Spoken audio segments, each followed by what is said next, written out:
So right after the Dorgar has his head bitten off and his corpse falls to the ground, the Hulk kind of turns to all of you as you've made an entrance here. So I do need you all to roll initiative for me, please.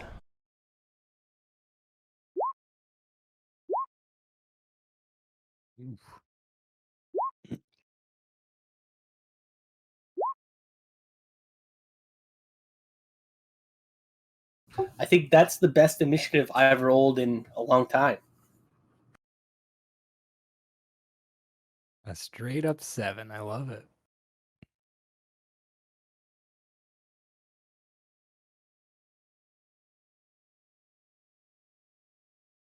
So I believe the Dorgar closest to you guys will go first.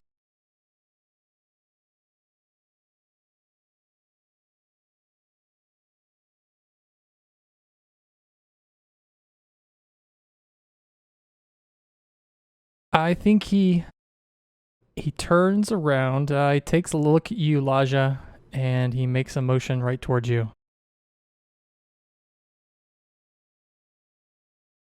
Takes a few steps over and jabs at you twice with this war pick that he's carrying. He draws it from his belt.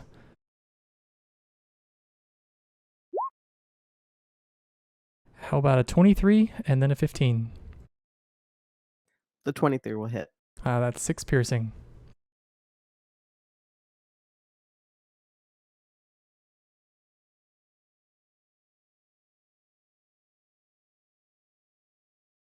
So we're moving on to that guy. So what that Dorgar does, he's the one that's lit in fairy fire, is he actually, I think he's actually going to turn and run away.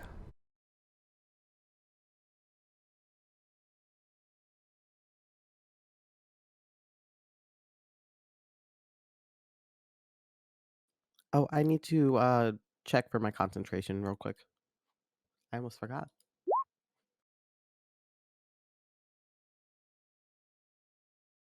Well, he's gone, so it doesn't matter if I fairy fire up, but we'll just keep it up anyway.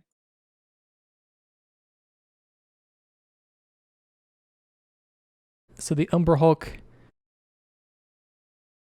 kick up the handout again for y'all to see. That's what he looks like, kind of like a walking beetle. He lets out a he lets out a roar now that he is free.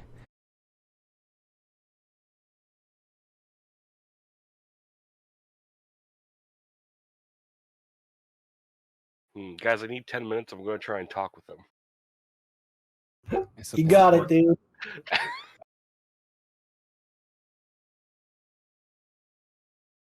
He kind of walks very close here in this space. And I'm going to need everyone down to Virion, so just everyone except Guardian, to first of all make a charisma save for me, please. Ooh. I'm going to use my inspiration already. I don't like that.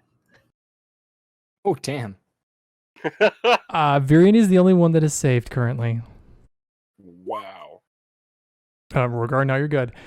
So it looks like I have no idea what this does. I just don't like the idea of rolling a 1 right at the start. Laja, you are you're pierced in confusion by the gaze of this creature as it walks towards you. So basically, you can't take a reaction. Let's see what you roll a 5.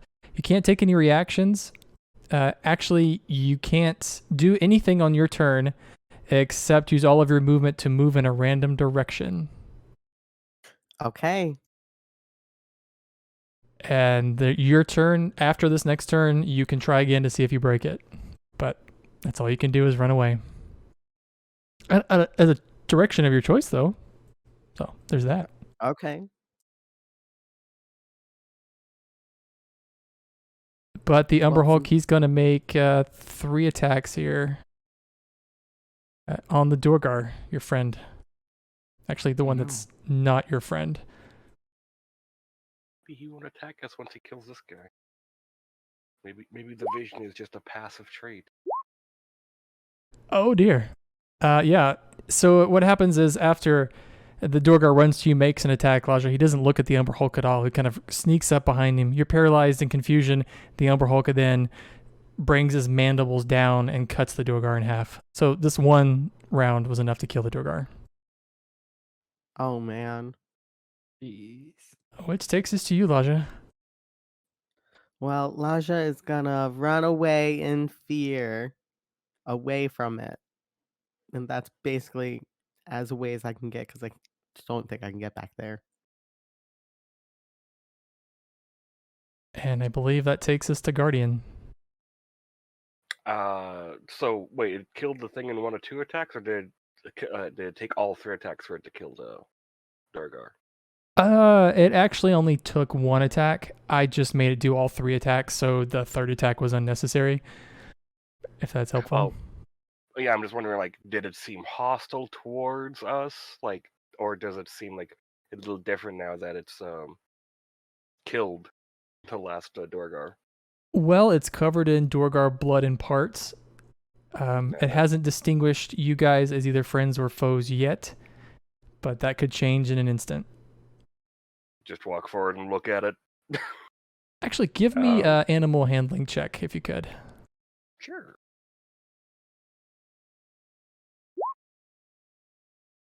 Uh, 11. What you intuit is that it has legs, and it can move like an animal. You know what? Because I think it'll be funny. Yeah, there you go. Inspiration. Do it. 16. All right, okay. So what you've gleaned here is this is not an animal of the natural world. This looks like something that probably came from the Underdark. And in fact, it doesn't look like something, an animal that you can reason with its instincts or its needs. This looks like a beast of destruction, basically. Probably an evil creature that just wants to kill anything it encounters. Okay. Was the animal handling my action? No. No, okay. Rage. Okay. And I'm going to use the last bit of my movement to get up here. And I am going to bonk it twice. Okay. First with the maul. Let me make sure that's 26. A 26 will definitely do it. So that takes 15 damage. The second attack, I'm going to whip around and use the chain on it. Let's see if this thing hits. I've had bad luck with it. 26. A 26 will also hit. uh, So 16? Whew. 16 total? That's not bad for one turn. No, it is not. and as Guardian roars out as he turns, like as he rages, he wraps that, like he hits him with the maul, and then he looks at him and he goes like, "Only a face a mother could love," and he wraps the chain around and he pulls him down. Are you going to try to grapple him? At the moment, no. I'm just gonna do the normal damage. Okay. All right, I think Grapple did. Let me go read it. So- I'll do it next time. with the chain, I kind of broke a little bit of the grapple rules in that normally when something's grappled, it can't move at all. But with your chain, it can't move more than 10 feet. So they can move, but to simulate kind of like the chain having a little bit of pull, they can actually move. But he's not grappled, it doesn't matter, but just so you know. But it takes us to Rorgar. So Rorgar will move over to here, kind of to make sure the Hulk can't just stampede over to Laja, at least without tearing my head off. And then Rorgar will just make 2 attacks with his battle axe. Okay. And that'll certainly hit. And the second one is a miss. Oh, wait, that's your damage. Duh.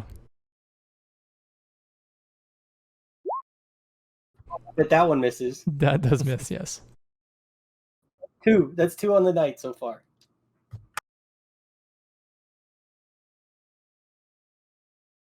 But that'll be Rorgar's turn. Okay. So the Hulk does look definitely wounded. It's looking back at all of you and kind of slouching down, covered in dwarf parts. That takes us to Virion. Virion is going to crisscross applesauce to the other side, opposite Rorgar, to flank, and use his Moonblade to attack him twice. All right. A 6 will not hit. Oh, you have advantage, right? Because you're flanking. A 20 will hit. All right. So 6 there, and A 17 will not hit. oh, okay. But I will get my penguins out to do an extra 1 point of damage to the Umber Hulk. The Umber Hulk And- does look wounded. The penguin like crawls up its arm and bites it and then disappears. Perfect. I believe that's all I got.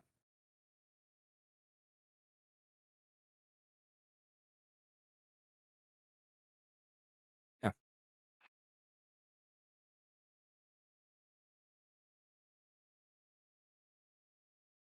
So moving to the top of the round. Reading your question first, Shizno. If you attack with it, let me double check the description, but I believe you can just make a grapple check, which is an opposed roll with a person. I think that's what the rules on the thing said. But let me double check.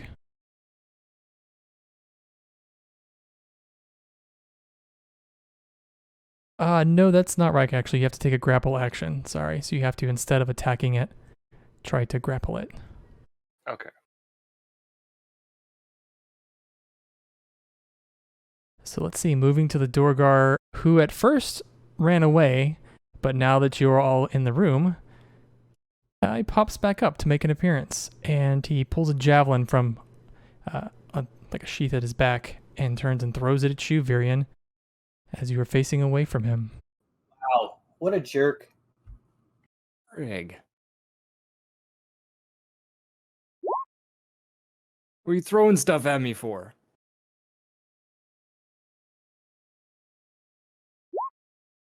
12 probably is not going to hit, No, that will not hit. and 11 won't hit either. So No. you're standing there, Virion, attacking the Hulk with your sword, and you see just 2 javelins go past you. Imagine they just tink off Guardian.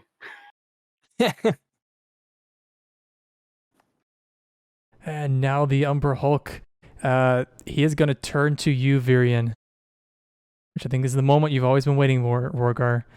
But he's going to make 3 attacks. He swoops at you twice with his claws and then once with his mandibles. I'll wait till after these attacks. Well, I don't think the timing matters, right? I guess if he's close to death, if I take it on the first attack. It does matter, yeah, if it's before his attack or after his attack. That does kind of matter. I think it triggers when he makes his first attack, so he'll get to make his first attack no matter what. Okay. So his first attack is a 25, which I imagine hits. That's 9 slashing damage, Rorgar. Yeah. Crit? Okay, yeah. That'll do it, Well, Rorgar. Since I crit, I will use my level 1 Divine Smite, which will double the dice for that as well. So yeah. Plus an extra D8. And then plus the Divine Smite, which will be 2D8 doubled to 4D8. That's the Oh my great thing with the God. Smite. You can Wow. choose after you hit. Okay, so let me know what I'm totaling here. The 13 plus 5, that's already the double. Is that the double damage That's from crit? No, that's just normal damage for my Wow. battle axe. I just rolled max. So 18 there, and then, And then the 2. 2, and then the 19. Into 20, 39. 39. That is enough to Wow. kill the Umber Hulk. So I guess Rorgar sees this thing turn and loom over Virion, and he just buries his battle axe as deep as he can into the thing's back, and the divine energy just rips him open. But the Dorgar is really like I'm going to sneak up on them while they're busy with the Umber Hulk. Oh shit, it's dead. That was exactly what he was thinking. That moves us to you, Laja, and I'm going to say with the Umber Hulk dead, your confusion goes away. Great. I am going to... Let me just double check the range on something real quick. Yeah, I'm going to, on the Durgar over there, cast Sacred Flame. So that would be a save that he has to make.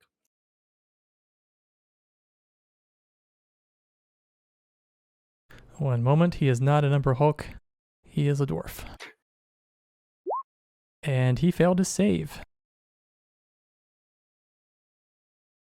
Would the confusion have caused the fairy fire spell to drop?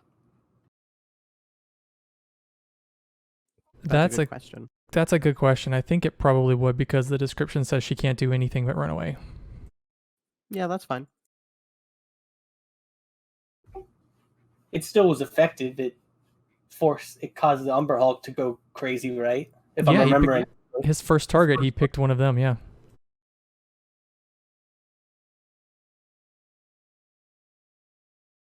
And I think I'm going to stay where I am.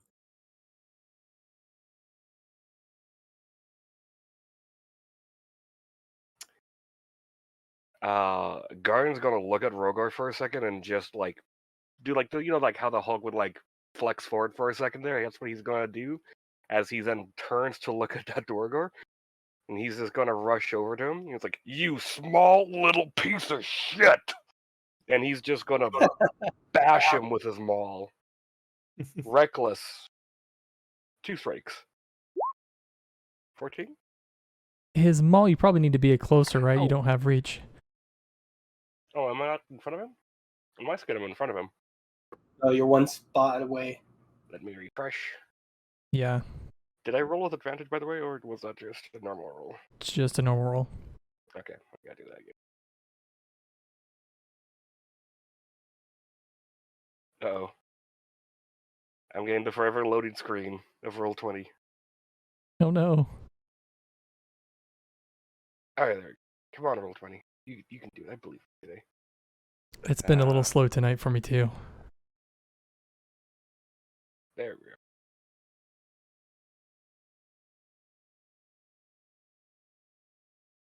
So I'm just trying to reload the page here. There we go. Unfortunately, neither of those attacks will hit. Alright, well, I still get the second attack I can make.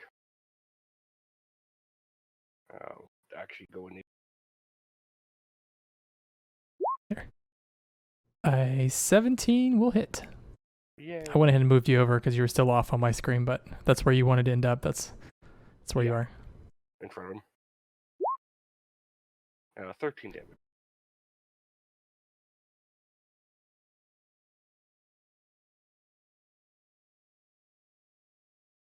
And when you do that, you hit him with a really heavy blow, and he drops his weapons and he holds his hands up and he says, "Don't kill me, I surrender."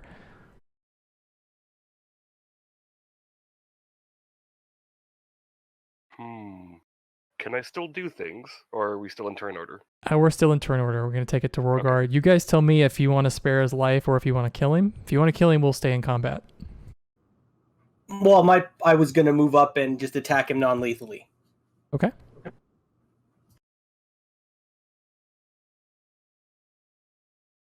So I will attack with the blunt edge of the battle axe, I guess. I don't know how it looks. Probably looks pretty funny.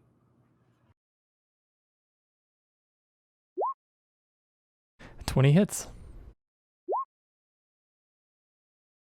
And it's coming up Rorgar again. That's enough damage to take the Dorgar out. However that works mechanically, you manage to strike him in such a way that he falls over unconscious. I think it's with the butt end, like the bottom handle part of the axe. just right to the temple, just to knock him out. Okay. You hit a soft spot. Yes. Oh. Yeah, that'll take us out of combat here.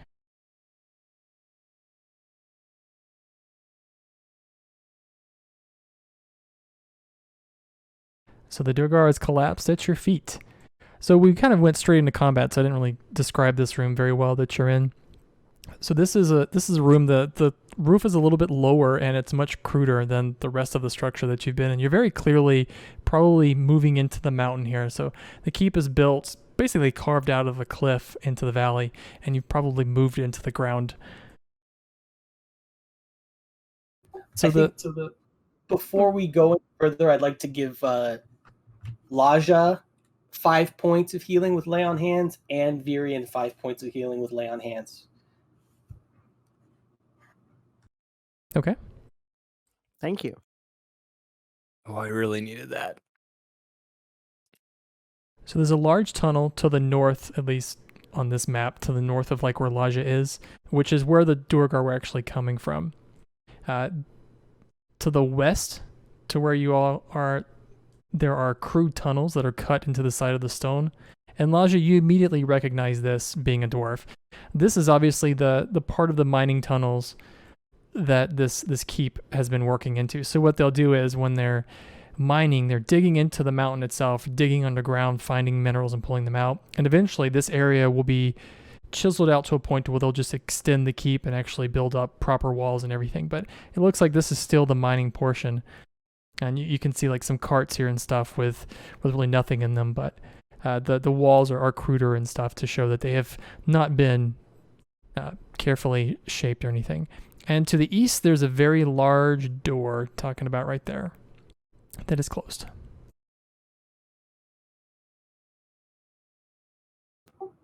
Do we get a sense of which direction we are supposed to go in for what we were told to do? You guys kind of came in a different direction, I think, than your map, at least from what you could tell. If it's any help, you actually hear quite a bit of commotion coming from the door here. Yeah, we kind of need to head rightwards eventually. Because I think we came from even further left than the map wanted us to go.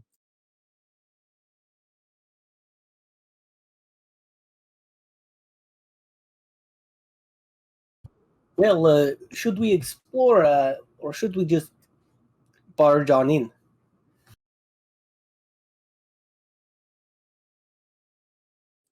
I have the feeling if we take too much time over here, then they might be more prepared than we expect them to be.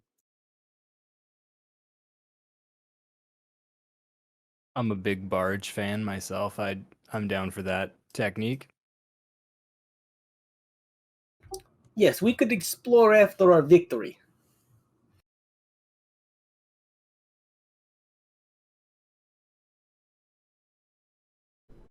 Point of order, what are you doing with your Durgar friend? Oh, that's a good point.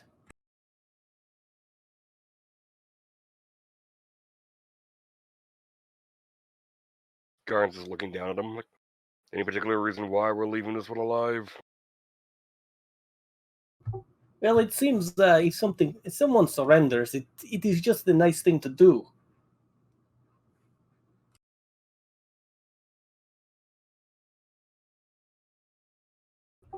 Rogar has some rope, so I guess I'll bind the Dwarger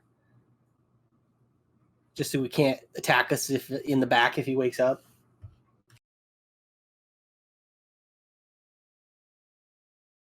Weren't we told that these people were responsible for taking others to have their brains eaten?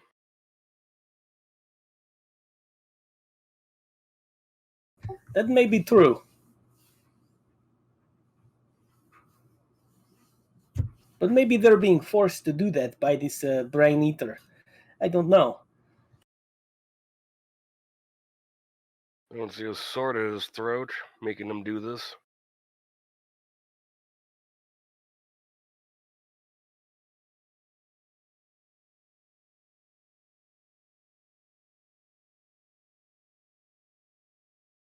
I just prefer not to kill him after they surrender. Hmm. And who knows, maybe we can question him later.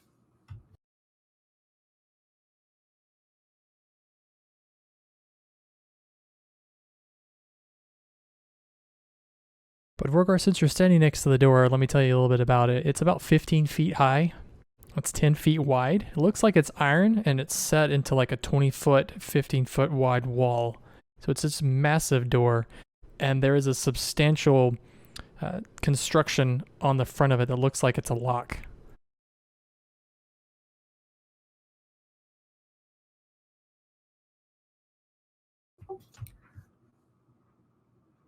Is there any sort of writing or symbols on the door? Yeah, quite a bit actually. It looks like writing that I think, because you don't read dwarven, do you?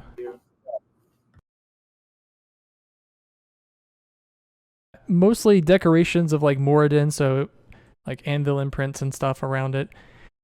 Laja, you can read that it's the passage on it says something about entering the forge of Battlehammer Hold. You know, something to that effect. This looks like the right direction to me. I think this goes to the forge. Should I just try to open it?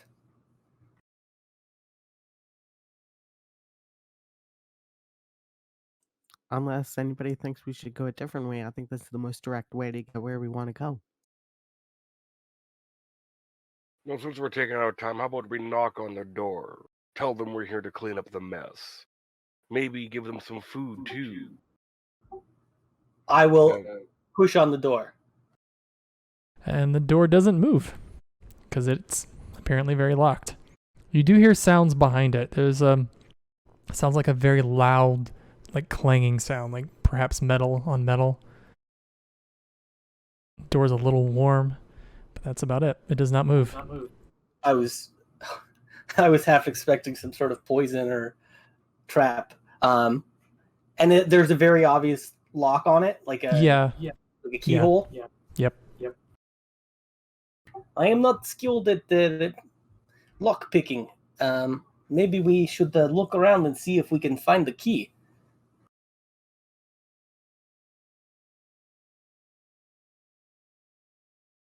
And I think Rorgar will move to look at some of the bodies of the Dwargar that were killed and see if any of them have the key.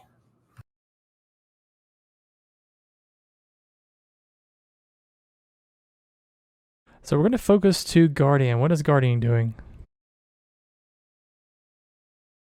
just looking at this little Drogar. He's still unconscious. He's bound up there, right? Yeah. I see they don't get the door open. Look down at him. Gonna unravel the chain a little bit. Wrap it once around his neck and just lift him up as I start smacking him awake. So he comes awake, and as you've wrapped the chain around his neck, it's actually burning into his skin, and you can see the links of the chain are glowing red hot. And there's a smell the rest of you pick up fairly quickly of like burning flesh. And you look behind you and you see a Guardian dangling the dwarf from the chain. As the dwarf comes to consciousness, he starts to grab the chain and quickly pulls away because he's burning his hand, but he's trying to still pull some space so he can breathe. That door, how do we get in? He's still choking as you're just spinning him above air, and he's kind of swinging back and forth as he's trying whatever he can to leverage to try to get some leverage on this chain so he can breathe. Yeah, Elijah's gonna run over and grab Guardian's arm and say, he can't answer us if you're choking him. Guardian will just hold up for a moment and look down to Laja and then let him just have the tiptoes touch the ground. Actually, Guardian, can you roll 2d8 for me? Sure. Oh, all right. Well, when you set him back down just to the point where he can stand on his toes.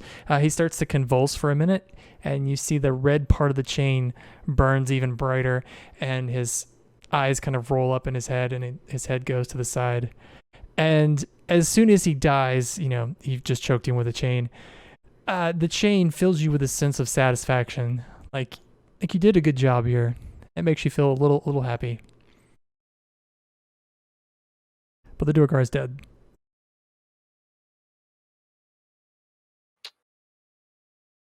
Well, in that case, I'm going to put a hand on her shoulder, and I'm just going to reef up with that left arm, using that chain as a nice anchoring point to pull off that head.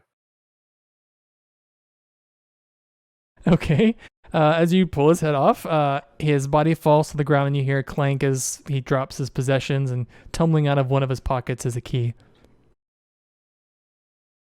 Look at that. Progress. I'll pick up the key.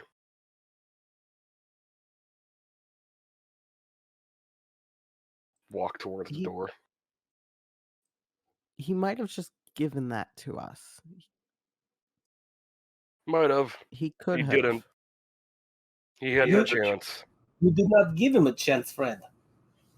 Maybe it was stuffed in his neck. I didn't get the close look, so I cannot say that is not true. I guess. And I think Rorgar will say a quick prayer very quickly to Bahamut, and then follow Guardian, because there is work to be done.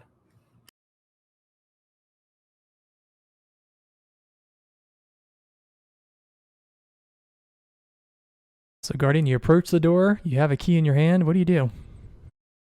Looking for that keyhole and popping it in. Yeah, the keyhole is not something they tried to conceal in this door. You push the key in, it makes a very soft, very nice click.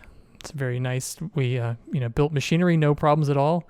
And the door doesn't swing open, but swings just slightly to let you know that there's probably like a catch inside the lock that was holding the door closed, but now that's been released. So it's free to open.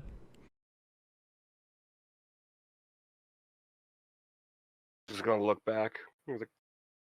We're barging, right? And I'm just gonna boot that door open. All right.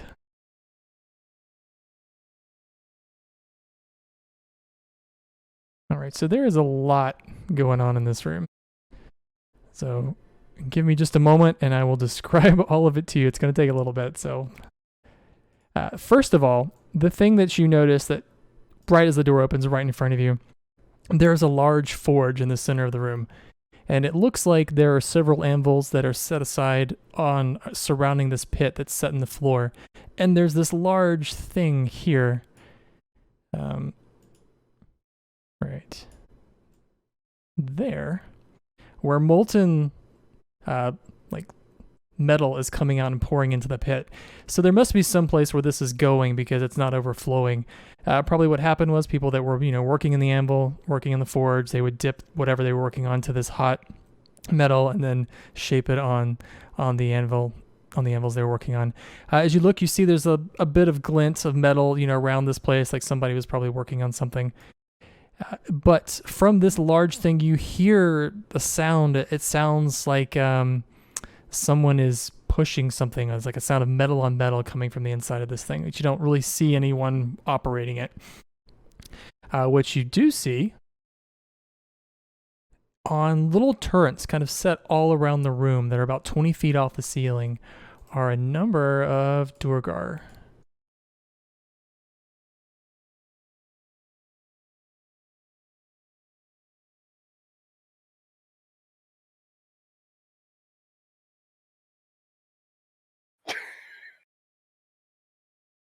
Sorry, the text token got me. They didn't give me a token and I forgot to make one, so we'll just say our game engine ran out of graphics for that character. It's like in Gary's mod when you don't have one of those skins, you just see a floating error text, and that's the player flying around.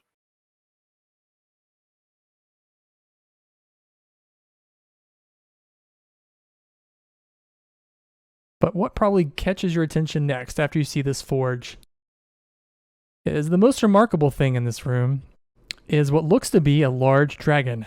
So this thing is huge. So probably, you know, I don't know, 40, 50 feet long at least. And it's black. And what you can tell from this distance is it looks mechanical. It looks sort of like, remember the chained, the guy that you were fighting? It looks like the same material. So it's probably that black charlatan that you guys have encountered before, that cursed metal. The not cursed version is what Guardian is made out of, consequently. And the sword that Virion is carrying is also made out of the same metal. But this thing, it's on this large platform, and it's sitting there. It's not actually moving yet, and you notice its eyes have like a dull red glint behind them. But it's sitting there. In front of the large dragon, your eyes move forward, and you see a dwarf. He is not a Durgar. He looks like a mountain dwarf, and he has a long white beard. He's wearing like black chainmail. He has a lot of black armor that he's wearing. In particular, he's got one long gauntlet that he's wearing, a black gauntlet that the tips of it, the fingertips, are shaped into like to sharp points. And he's wearing a black crown Laja, which you have seen before in that vision that you had that morning a long time ago in Lonelywood. But he's standing there next to the dragon.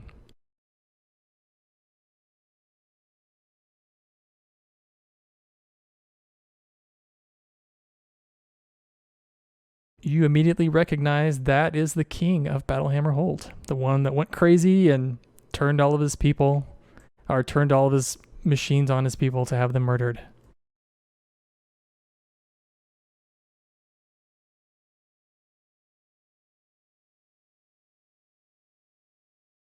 And there he is.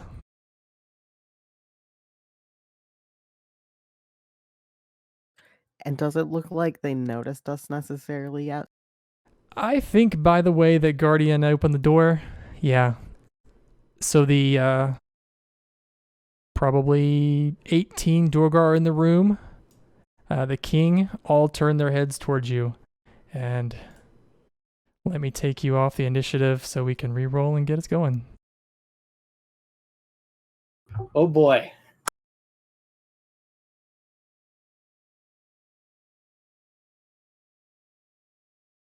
All right, everybody, if you can roll for me, please. I'm just going through my notes. We're looking for something here. What are we looking for? You're looking for a map, actually, that is Shit. supposed to be in the king's treasury that will lead you to this elf kingdom that you're looking for. Which is unfortunately past the forge. Yeah.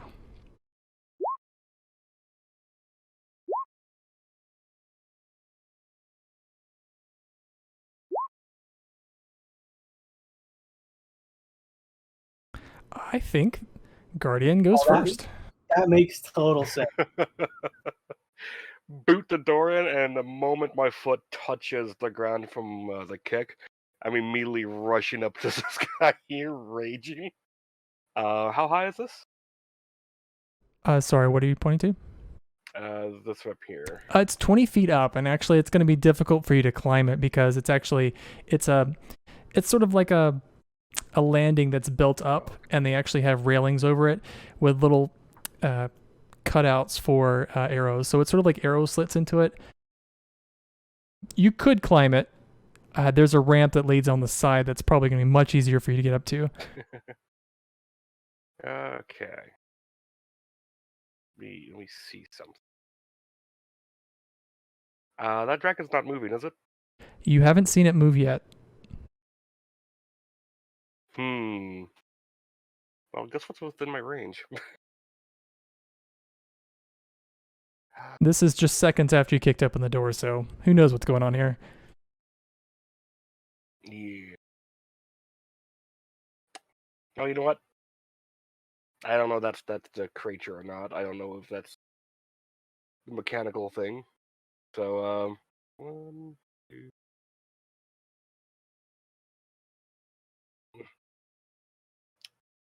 Did you guys just see Guardian book it in? Yeah, I'm gonna attack that thing. The dragon? Yep. All right, go for it.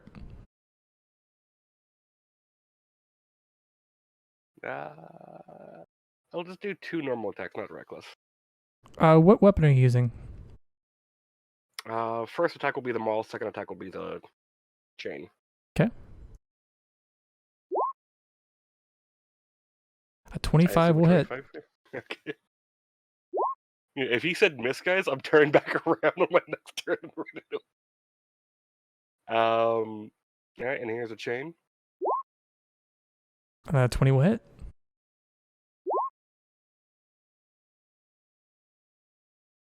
So some important things to tell you here. So your strike with your maul, when you hit it, that's a pretty heavy blow. You know, is that 13 damage? Does hardly no damage at all to this dragon. Leaves almost no mark at all. Your chain, though, as you swing back and you hit the dragon, leaves a little scratch on the side of its shoulder. Okay.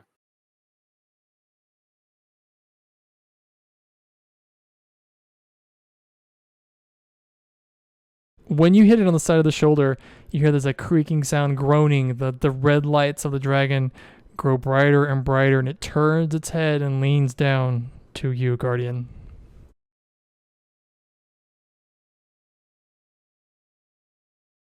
I just yell at it. You just say, "Hey, howdy." But moving on to the king, who you are standing close to.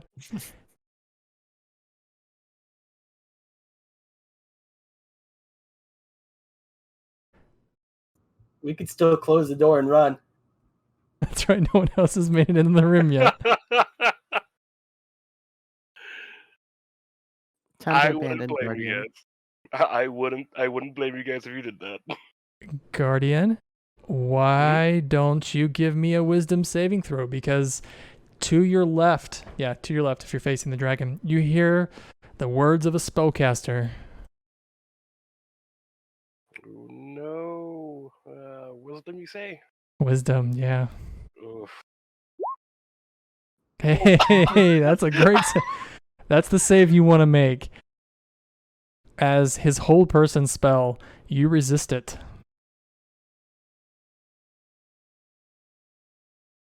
I imagine like it triggered but Guardian shifted out of it.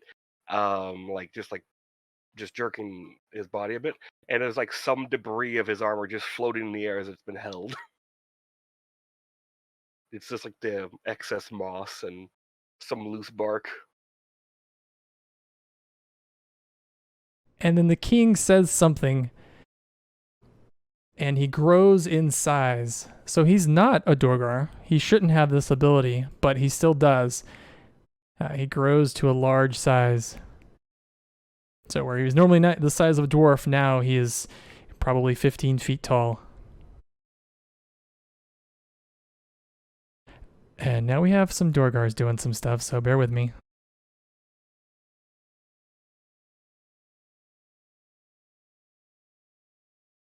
So the first Dorgar, he's going to run down the stairs, and he too will grow large.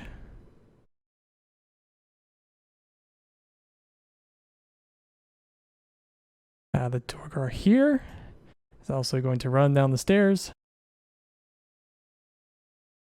And also, you heard it, grow large. Takes us to you, Orgar. I have no idea what to do.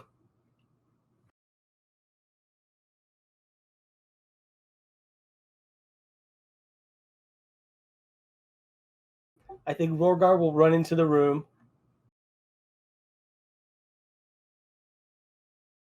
To hear, and as he's yelling, he's saying, mushrooms taste better boiled, my friends.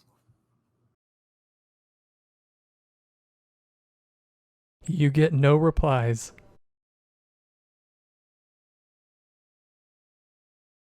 I'm not close enough to do anything. I'm kind of setting up for next time. So I will be just taking the what is it called? the defense action. What is it called? Dodge. Dodge. The dodge action. Okay.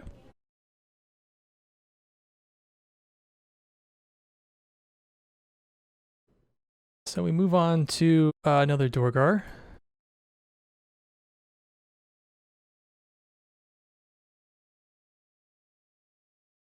All right, so what this guy does is he runs down, pushes past his friend here.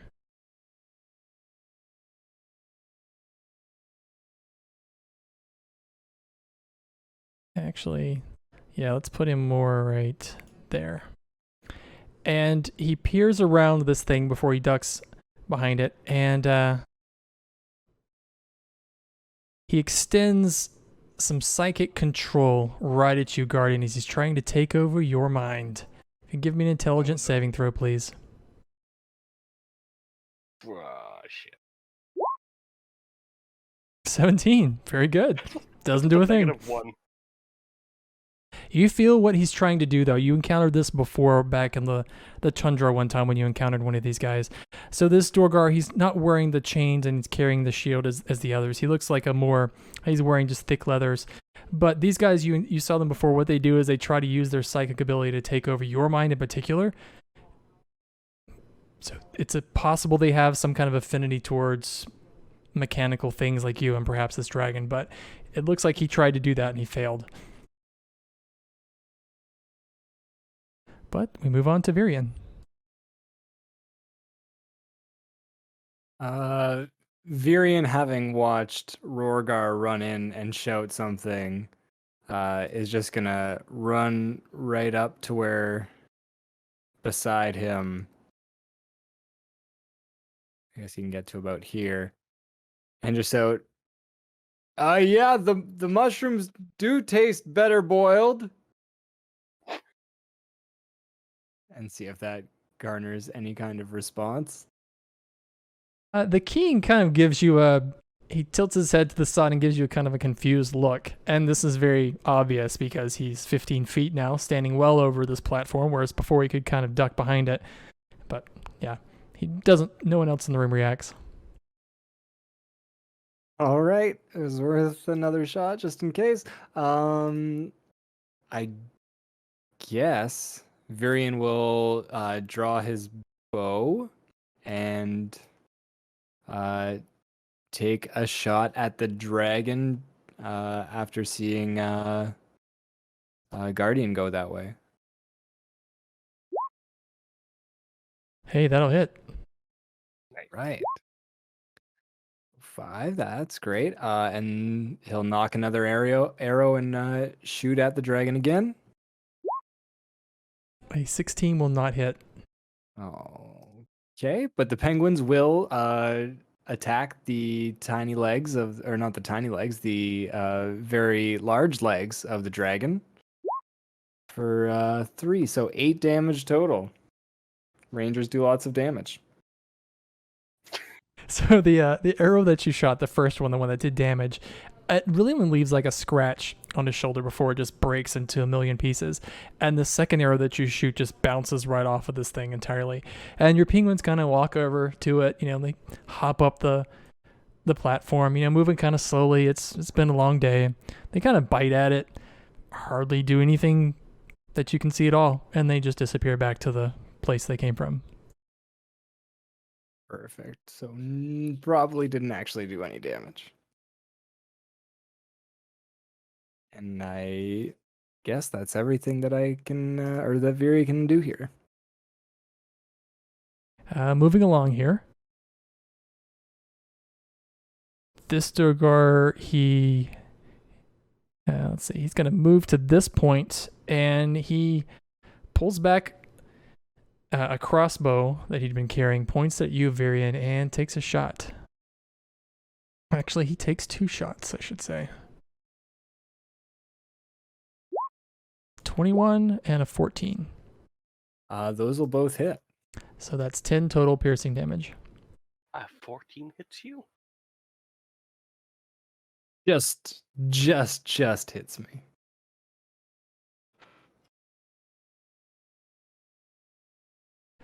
But yeah, 10 total. All I right. need to give you some mithril. And then we move to another one of these mine masters who takes a few steps closer to this pit of molten rock. He looks at you, Guardian, and tries the same deal. He's trying to control your mind. And give me an intelligence saving throw, please. And unfortunately, this time you fail. You've lost control of yourself. You can try on your next turn. Yeah, on your next turn. So not this turn coming up. Yeah, so you'll lose this turn. But I think actually, he gets to try at the end of his turn. yeah. Okay, yeah, the end of your turn. You can try to take it. But yeah, he's taken over your mind. And on your turn, I'll have him do stuff.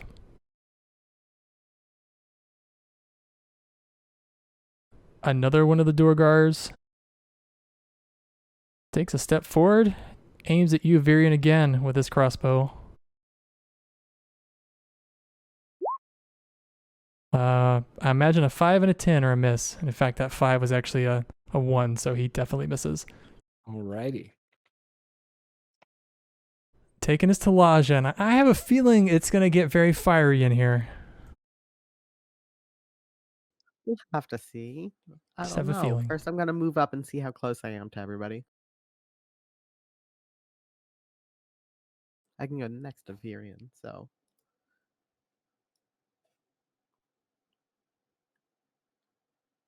A lot of people are pretty far. Ooh, those mine masters.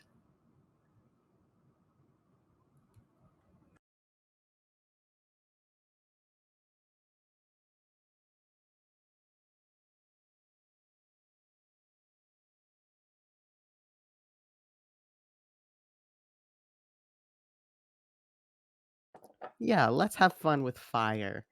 Might regret using my last 3rd level spell slot, but no time like the present. I'm going to. It's gonna be a sphere, but I only have a square that I can draw with. I would like to try to hit these 3 guys if I can. Okay. And I would like to cast Fireball. Why not? Yay.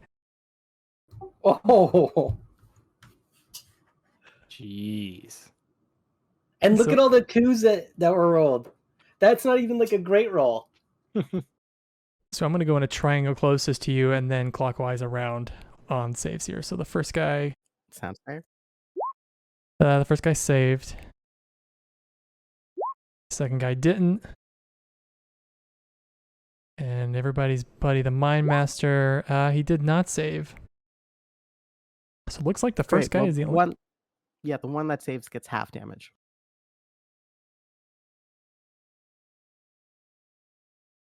So the one closest to you kind of shields his body with his arm, and you know some of his clothes are on fire and stuff from this.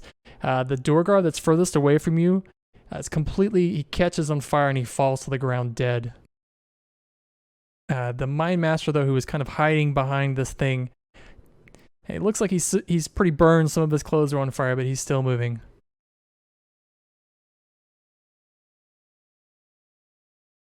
Great. Well, that is all that I can do right now.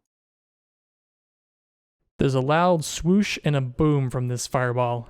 You guys all hear it very loudly. It echoes in this room. And in fact, as you look up, you see the ceiling on this room goes probably about 30 feet.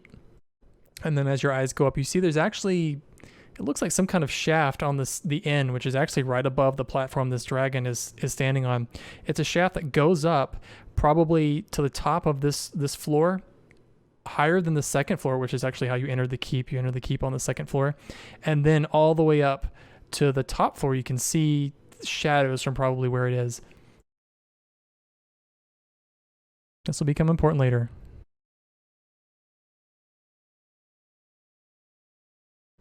But this Duergar here is going to run down the ramp here and also grow large in size as he steps over the corpse of his burnt buddy.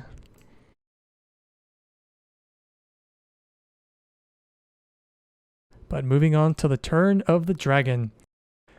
So why I said this was important before about this shaft that's high in the air above it is as the dragon slowly comes to life, as its eyes grow brighter and brighter, it takes one step forward, moving out of its seated position, its tail whips around.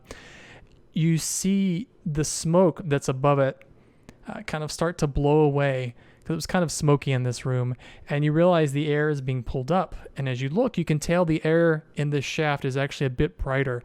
So you have the idea that perhaps this shaft might go all the way to the top of the keep and outside. And the shaft I'm describing is big enough for this dragon. That's a clue.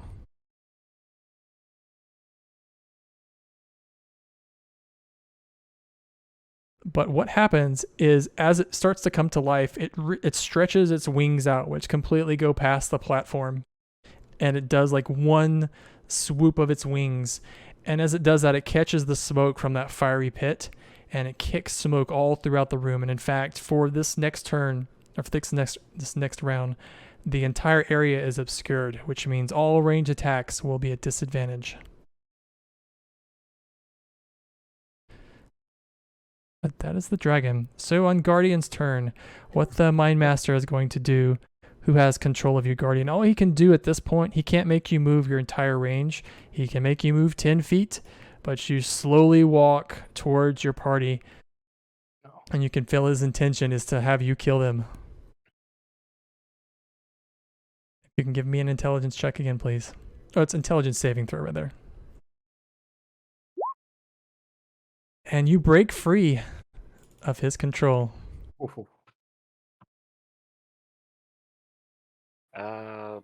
Both of my masters didn't get, or like, well, one took 13 then, I'm guessing? One took the full 26. Okay. But it wasn't the one that was controlling you. Yeah, you're right. But I do believe, since that was one round where you were not in combat, that probably drops you out of rage. Yeah.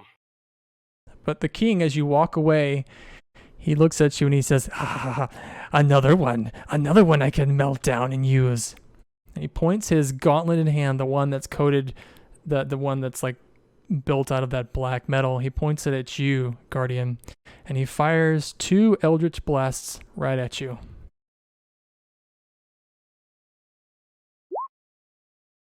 Two 18s. Probably hits. That's 18 force damage total.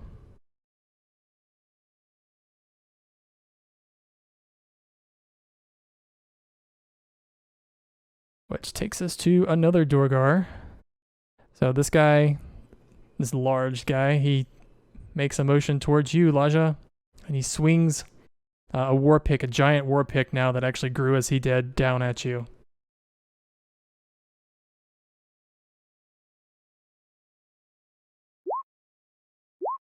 Uh, 8 and a 10, so imagine he misses. Yep.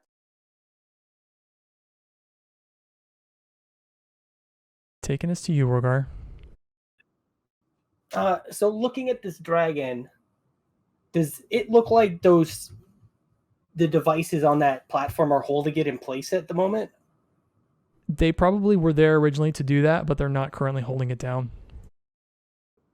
I don't like that.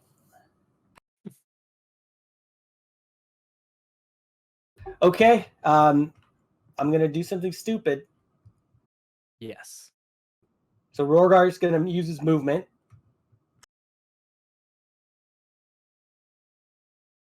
I'll go there. That's 30. As a bonus action, I will use Misty Step to move to here. And then I will be taking 2 attacks against the king. All right, go for it. Just make sure I mark off that 2nd level spell slot.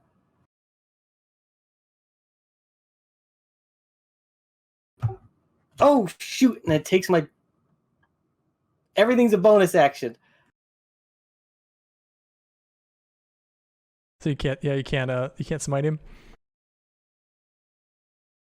Can we say I used my Vow of Enmity on him last turn? Sure. Sure. Yay! I think we'll need everything we have. So that means all attacks for the next minute, and I'll start tracking that here with a die. Have advantage against the king from me. Okay.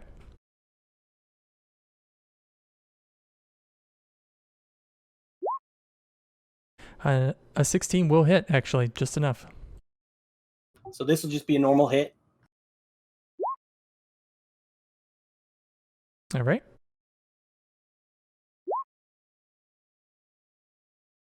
A 25 will certainly hit. I believe that's 22 total. Yes. So as you strike the king, he looks at you and he says, "Ah!" So he's much taller than you, like I said, like 15 feet. So you're probably hitting his leg. He focuses his attention on you, and he says, "You will burn." So give me a dex saving throw, please.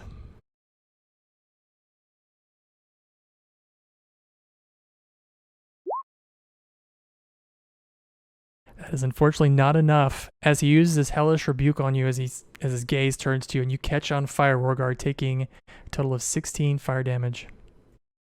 Oh, that's it? That's fine.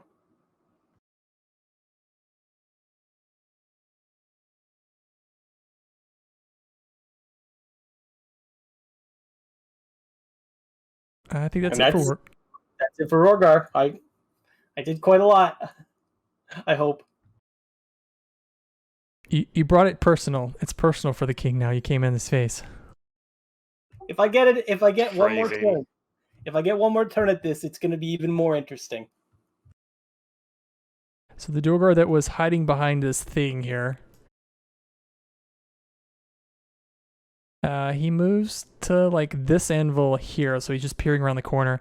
As he does, he brushes up against something on the corner of this anvil, and it falls to the ground and makes a loud clang, and it's kind of silvery, but you don't really see much from there.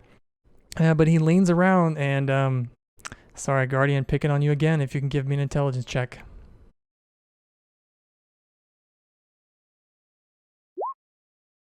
Unfortunately, he's got control of you.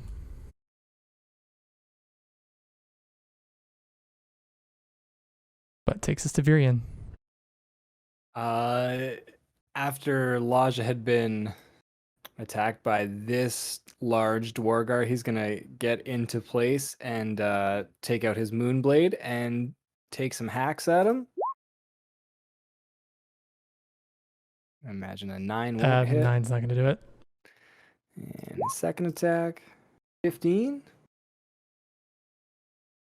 15 does not hit either. Oh man. All right then.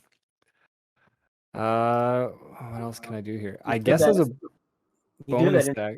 What's? Oh, that's right, eh? Yeah, you know what? I'm gonna burn. I'm gonna burn that. Ta-da! And try for one more attack. And see what we can do.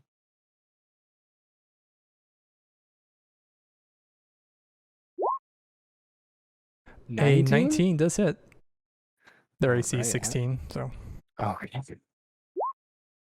5 damage from the sword, and then the penguin swarm will come out for an extra 4. And then, as a bonus action, I'll cast Hunter's Mark on. I'm gonna cast Hunter's Mark on the king. Okay. And that should wrap it up. All right, so I should tell you, when you hit him with the Moonblade, the Durgar that's close to you, you hit him very sharply, and then your penguins swarm him, attack him. He falls down to the ground as they tear him to pieces. There we go. He was the one that was hit with the fireball who did make the save, so there wasn't much left to him. Right. But this Durgar here, he leans forward over, to one of the arrow slits, points his crossbow at you, Laja, and takes a shot. Twice.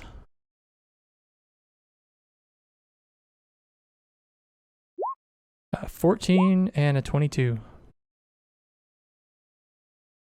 I'm gonna use my warding flare on the 22. Okay.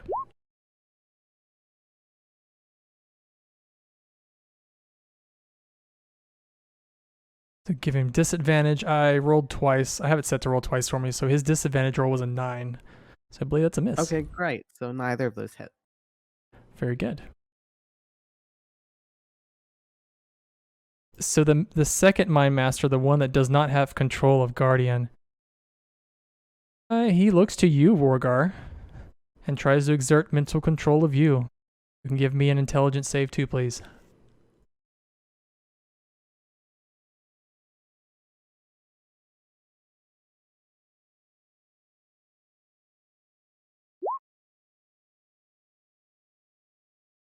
Uh, 14 will work. I'm gonna be so sad. So you feel the beginning, because you were pretty close, you feel the beginning of like fingers in your mind as he's reaching his consciousness in to take control of you, but you manage to push it away.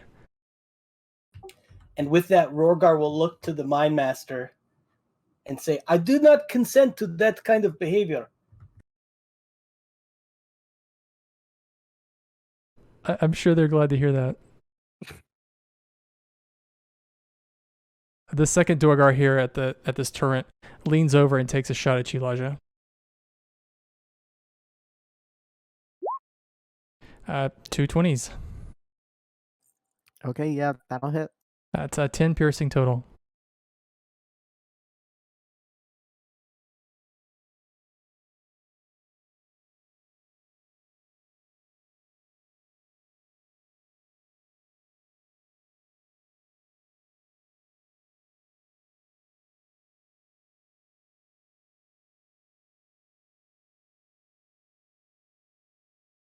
Sorry to fix one thing. And that's their turn. It takes us to you, Laja. So, Laja, before your turn, I'd like to tell you something. So, what happened to that Mind Master as he was moving around the corner talking about this guy? As he made a motion around the corner, he brushed into an anvil that was next to him, and something shiny fell to the ground next to him. And as it happened, you kind of looked around and you saw this thing that was shiny. It fell down. It's a silvery hammer that you also saw in that vision of yours. And as you catch glance of it and you think about it, that hammer hovers slightly above the ground and flies right to you. And as it almost, hits you, you drop the hammer that Nimsy gave you, that was her husband's from a long time ago, and you catch the hammer. Okay. Very interesting. And it's this hammer. So it is a dwarven flyer. So as long as you're here in Battlehammer Hold, you get all of its abilities. Have fun. Outside, if you make it outside, Beautiful. we'll talk about what the Forge Hammer is going to be outside of Battlehammer Hold, but it's a dwarven thrower otherwise. Great. I am going to take my movement up towards this direction. And let me see how far I am from the furthest one. Yeah, that's good. I am going to cast on the 2 Mind Masters. I'm going to cast Scorching Ray with 1 going towards the one on the left and 2 going towards the one on the right. Okay. So I'll have to send that out 3 times. Yes! I love to see it. Dang. Wow.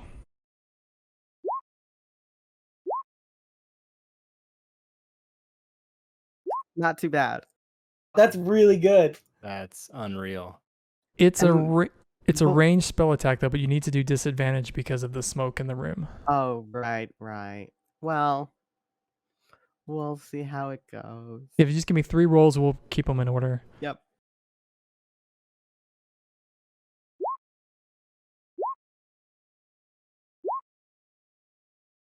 So the first one is the only one that missed. So I think the second guy over here got both of them, right? Yep. So I think that's 17 total fire.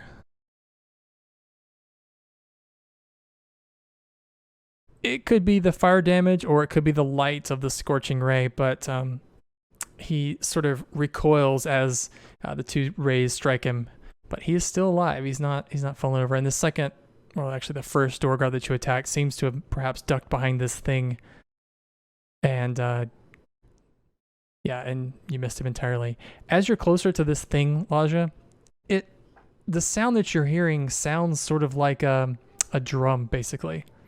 And you notice on each beat of the drum, more of this hot, like a molten rock is coming out into this pit. It's actually very, very hot. You probably shouldn't get too much closer, but where this is coming from, it's hard to tell. I mean, this lava, you don't really see a source apart from it escaping this machine.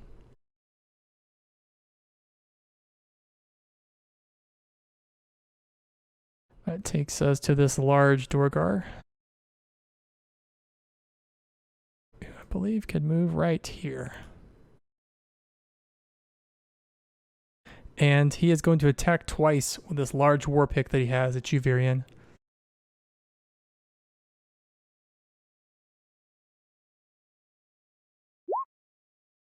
How's a 19 and a 14? Those are both gonna crack. That is 22 total, unfortunately. Oh no. Oh, too squishy.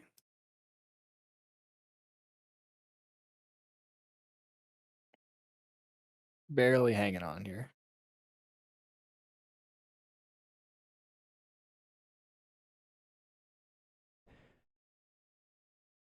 So moving on to the dragon. There is a loud screeching sound above you, very, very high above you. And you guys you feel a wind blow down from this shaft above the dragon into the room. And that smoke that was filling the room goes away. But what happens immediately is the entire room gets substantially warmer, starting from this pit that you're next to, Elijah. So everyone is going to take some damage as it gets way hotter in this room. 7 fire damage, please. Does that also affect the Dwarger? It does not.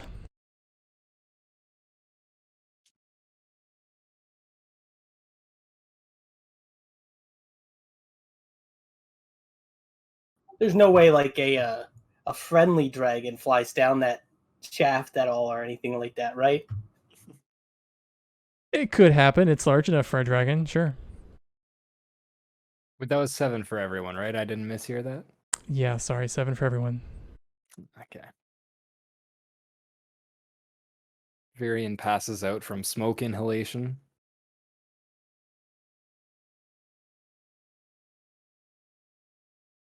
So in Guardian's turn, as you're still being controlled by this Dorgar, he makes you walk 10 feet over to Laja, and the Dorgar uses his reaction for you to make one weapon attack.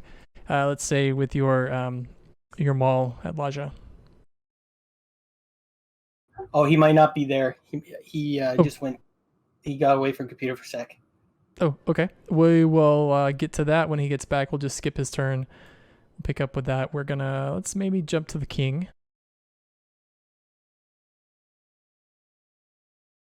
The king takes a look at you, Rogar. He takes that big black gauntlet that he's got, and he tries to stomp you on the top of the head with it.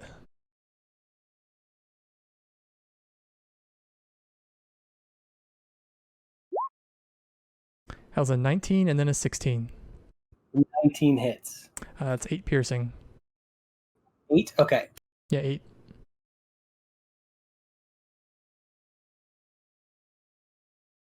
Moves us on to Rogar. Okay. This is a Hail Mary. First things first, I cast Thunderous Smite as a bonus action. Okay.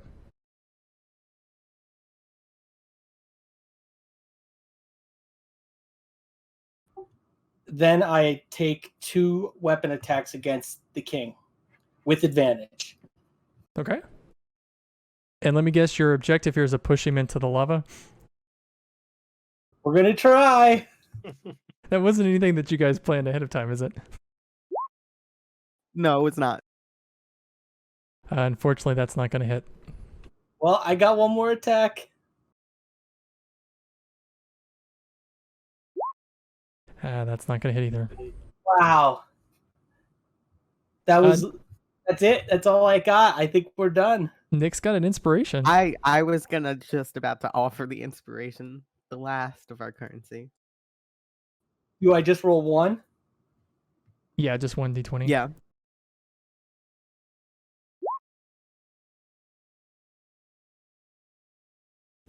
When you know it, that is exactly what you needed to hit him. Okay, so first things first is the damage. So it does my battle axe damage plus 2d6 thunder. Okay.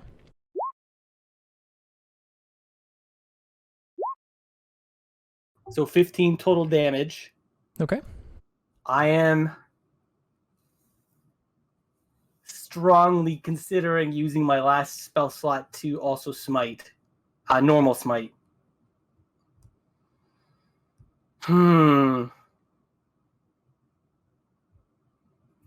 Yeah, I'm gonna do it. So I also do 3d8 divine smite damage.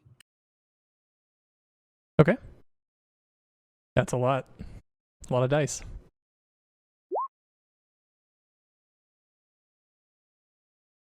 So I see 25. 25, and then he has to make a strength saving throw against my spell DC, which is 14. He does unfortunately get advantage with this because he's enlarged. Yeah, I figured. Gotta take a chance. Oh, I rolled 2 5s. Yes! So you push him into the lava. I push him into the lava. So that thunderous smite, the sound of it is anyone in Battlehammer Hold can hear it because it's so loud. It 300 feet away, I assume it echoes.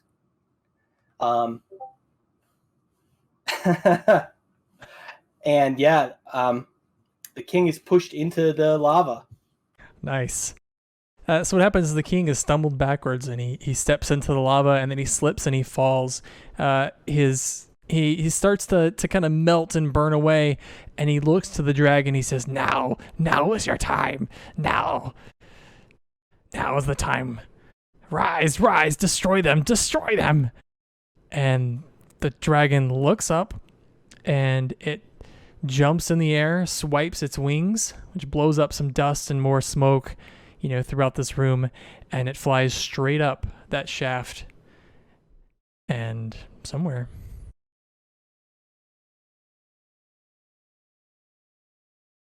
Well, unfortunately, we have to deal with one thing at a time.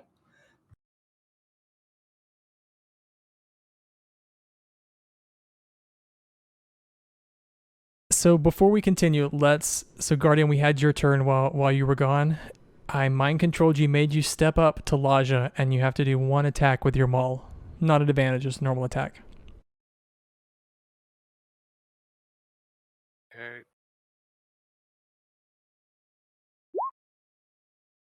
Don't think that's going to hit. And if you can give me an intelligence save, please. Unfortunately, you have not broken control.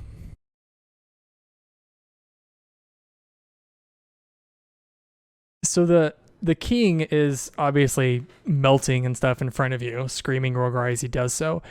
You notice that he's got one hand flailing around the lava, and he's keeping his gauntlet in hand above the lava as he's slowly being torn apart by it.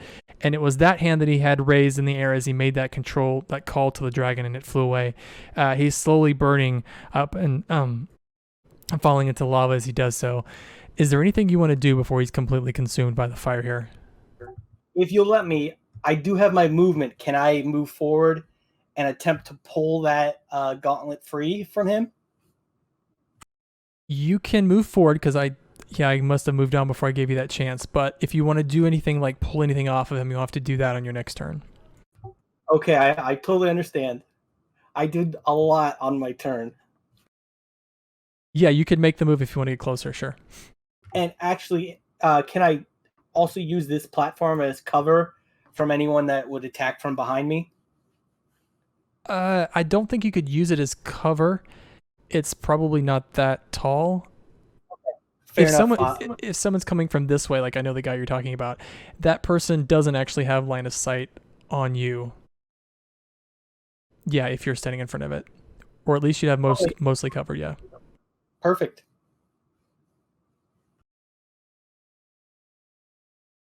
But there is this Mind Master is not the one that has control over you, Guardian, is it? It is that first. Yes, this is the one. So he is going to yeah, he just kind of moves further behind cover. Oh, and he gets stretched and all crazy. He's just very tall now. Tall and thin. I feel like we really need a 20 here from Virian, though.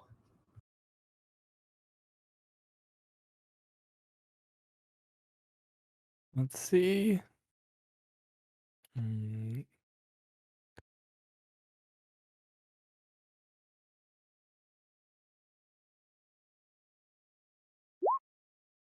17. Okay. That's the right direction.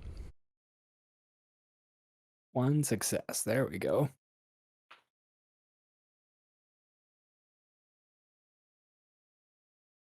So this Durgar here takes a shot. I think he's going to take a shot at you, Rorgar. It's a long shot, but he's going to go for it. So 2 shots with his crossbow. 16 and a 21.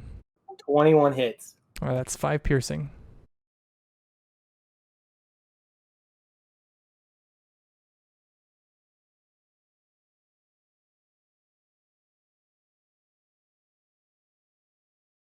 All right, let's see the second Mind Master here. He is also going to try to take control of you again, Rorgar. He's very focused on you. If you can do an intelligence saving throw for me, please.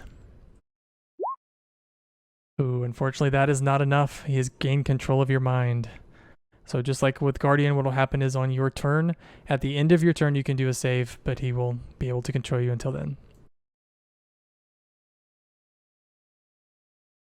So the second Durgar, the one that's on this platform here, lines up a shot with you, Laja. He's going to try to take you out.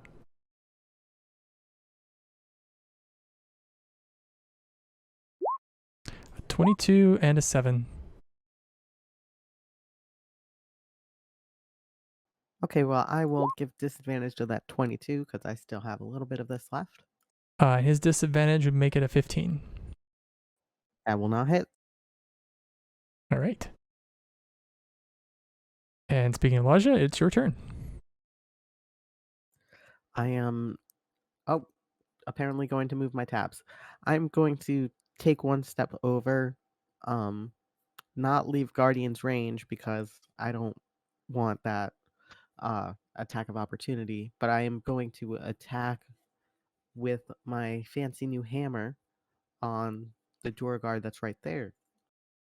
Once Roll20 decides to load.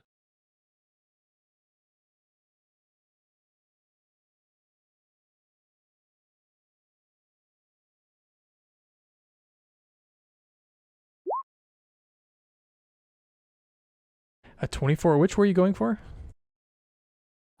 Big guy. Oh, the big guy. That'll certainly hit.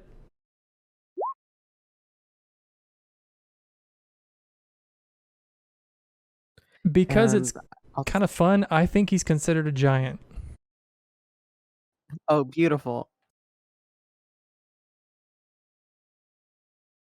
So then that'll be an extra 2d8. Did you throw it or not bad? Did you throw it or? Oh, did I throw it? Yeah. Never mind. No, I did not read that correctly. No 2d8. Well, you could throw it and it'll 11. do it. It doesn't, like, there's no minimum range. Even if you're standing next to him, you could still throw it. It's just, yeah, the throw is how it gets the extra damage. I mean, it would be very cool to throw it, but sure, why not? I'm imagining it just like goes up into the air and bonks him up from above. That would be fun.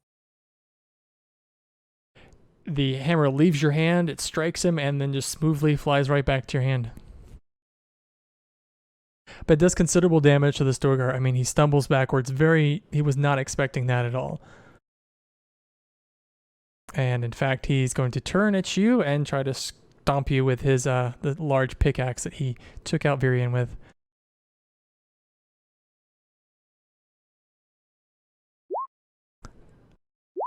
A 7 and a 10. Nope. Don't think that's going to do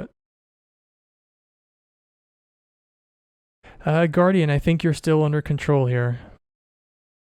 So if you can give me one melee attack with your maul against Laja, please. I think a 22 will probably hit. Yeah, well. It's 10 bludgeoning damage.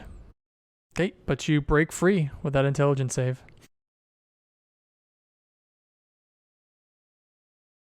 So in the king's turn, unfortunately, he melts, and I think Rorgar, with you not being able to control your character, the gauntlet goes down with him, and he just burns away.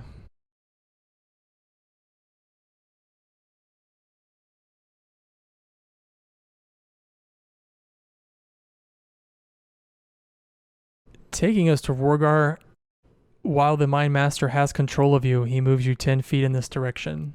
And if you can give me that saving again, please. The intelligence saving throw. Intelligence? Yeah.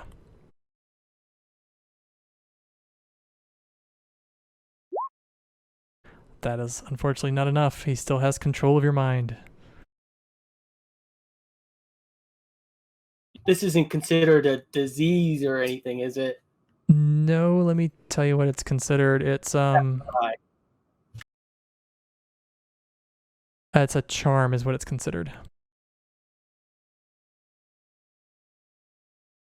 But this guy, the one that was mind controlling Guardian, he actually makes a beeline towards this direction. He's running away.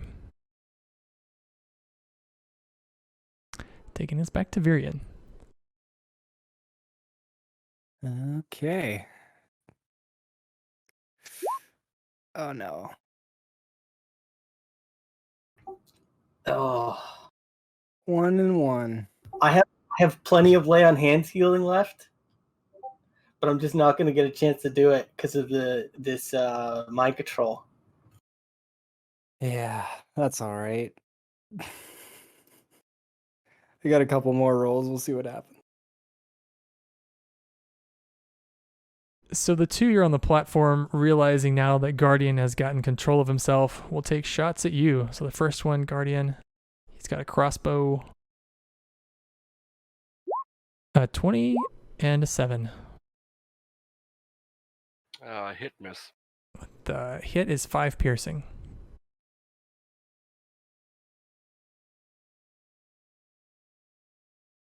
So the Dorgar that has control of you, Rorgar, he's going to move a little bit behind this thing here.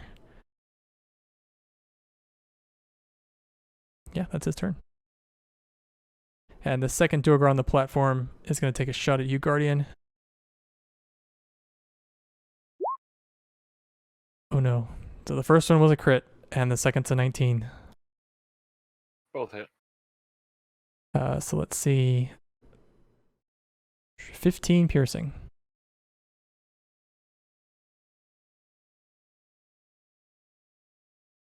But it takes us back to Laja.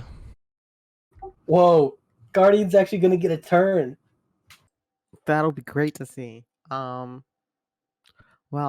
I'm gonna go over to Virion and I'll bend over to him and cast Cure Wounds at first level. So that'll be 5 healing to Virion.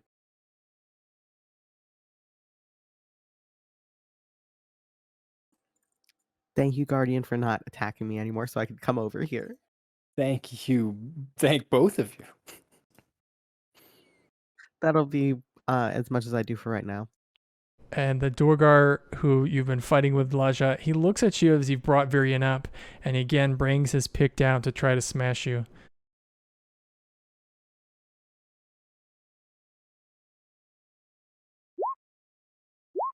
I'm thinking both of those aren't going to work. A 9 and a 5. Nope. Now, the moment you've all been waiting for. It's Guardian's turn. That pillar thing that Dorgar Mine Master is hiding, how big is that? Is it completely enveloping all those squares, or is it more like the middle? Walk over it. You can't walk over it. It's probably about 20 feet tall. It's shaped kind of like a pyramid. So the sides are probably 8 feet, and the very top of it goes to about 20 feet. And it's That actually looks like pretty it. tall considering that the ceiling in this room is like 30 feet. And what's this here? Like, how big is that? Like, it looks tiny compared to the tiles. You mean the lava that's coming out of it? So this is a Yeah. stream that's kind of coming down from the top into this pit. There's really no good way to get around it. You could walk through it if you wanted to, but you would definitely take damage. There's really no jumping over it. You'd have to jump like probably 30 feet straight up and over. That's gotta be 10 move. I'll just go up here and then hit this guy. You have advantage since you're flanking with Virion.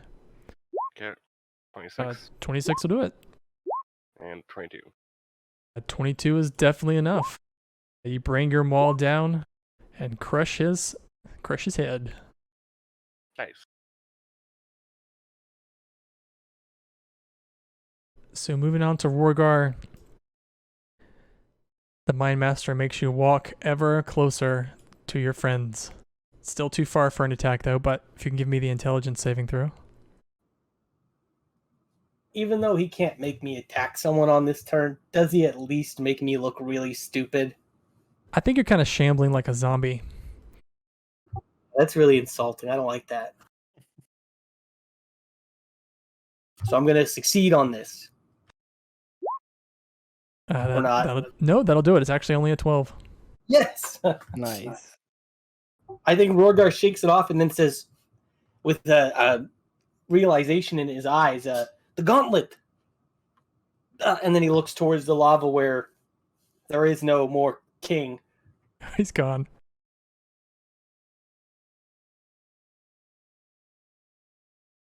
But the Mind Master here, who had controlled you previously, Guardian, continues to make a line out of the room.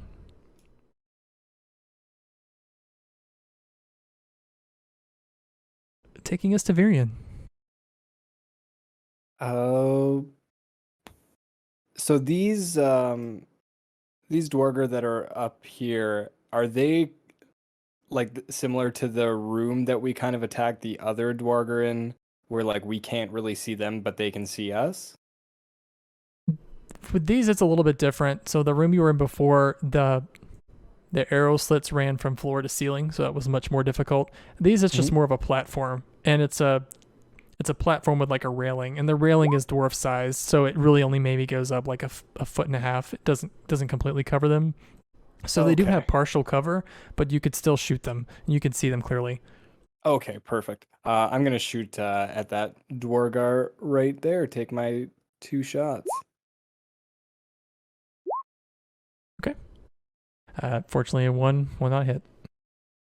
Dang. A 24 will, though. Perfect. We got 1 off for 9, and then my little penguin buddies will shoot out the ground. Make it an even 10. Why not? This was the guy on the right, right? Yes, correct. And actually, it's his turn. He actually lines up a shot on you, Elijah, and fires his crossbow again. 13 and a 19. I have a warding fire left, so the 19 will get that. The 13 won't hit. The 19 becomes a 9. Beautiful. And he's actually going to move right there. And the Mind Master, the one that had controlled Rorgar until just now, makes a step right here, peers around the corner, exerts his mind control, his psychic energy again this time, not trying to control you, but trying to attack you, Rorgar. It's called a mind poison. Poison's like a disease, so I'm immune. Right? It's psychic, unfortunately. Damn it! Is it Mental is, gymnastics, though.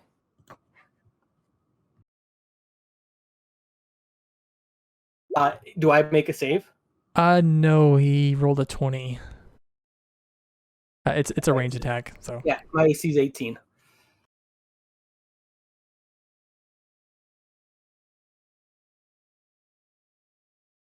did that one publicly because I didn't have the macro. So that's 11 psychic and 5 piercing. Well, Rorgar is down.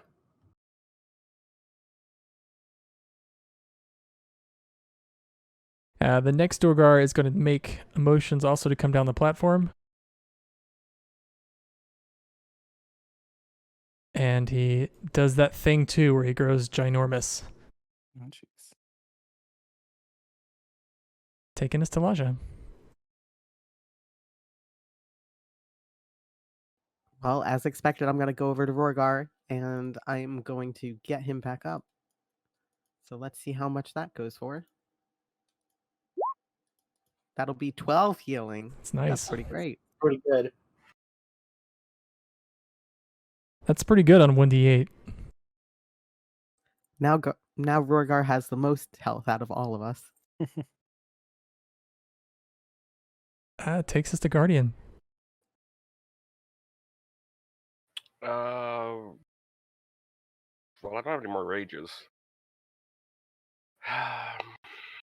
Shit. Rogar, you said the gauntlet went into the lava? Or The king, yeah. I shoved him into the lava, and I would have had a chance to get the gauntlet, but then I was mind controlled, so I wasn't able to. where did he go down in, roughly? It goes over here? Yeah, somewhere around there. Pretty much right in front of this anvil. So here. Here?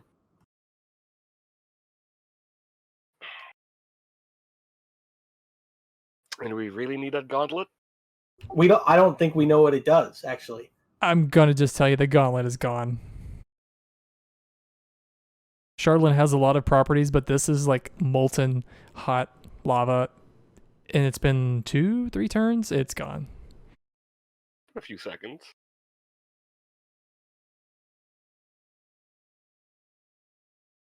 Maybe it's like the One Ring, and it's... Well, I guess it did go into lava. Yeah.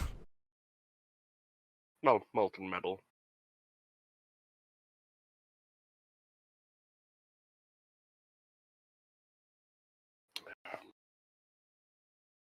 Sure. Just gonna go up here and whack the big guy. Okay. Reckless, twice. Crit Ooh. will certainly hit. Nice.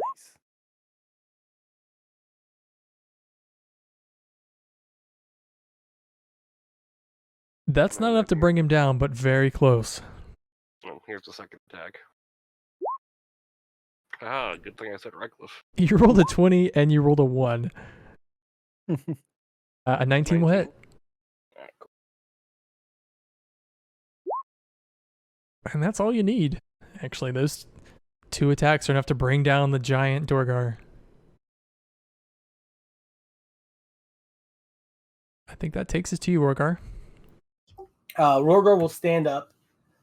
And angrily, you see him exhale, and cold energy like spikes out from his throat, and steam rises as it meets the warm air. And then he's just going to yell, "We have defeated your king. Drop your weapons, and you will be spared the same fate."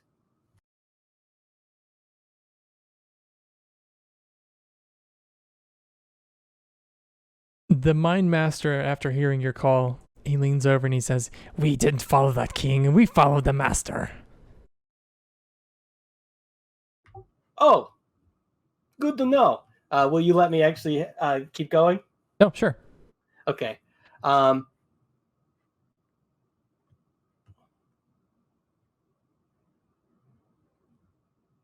I didn't 30 realize he's going to actually use his breath weapon. That's great. No, I'm not. I can't. I'm too far for the breath weapon, and it doesn't really do much. But I can get to this one here, so I will charge up and take 2 attacks against that Dwargar.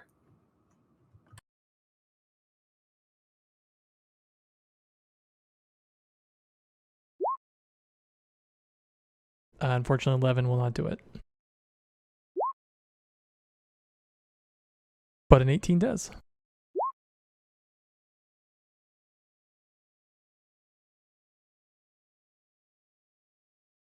So close. The Duergar hangs on to his life. Just barely an inch left.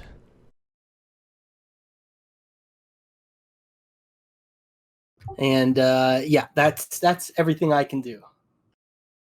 I think we move on next to Virion.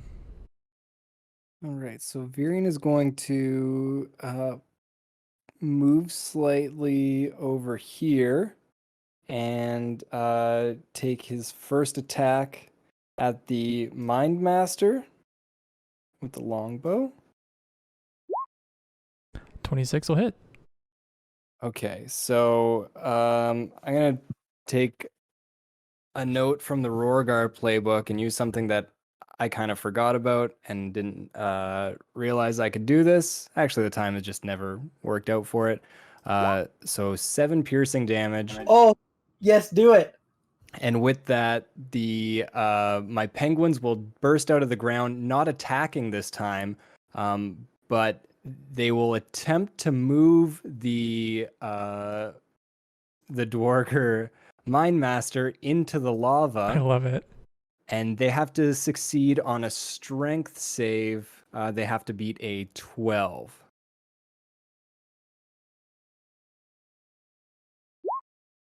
Oh, I am so sorry. I rolled a 20.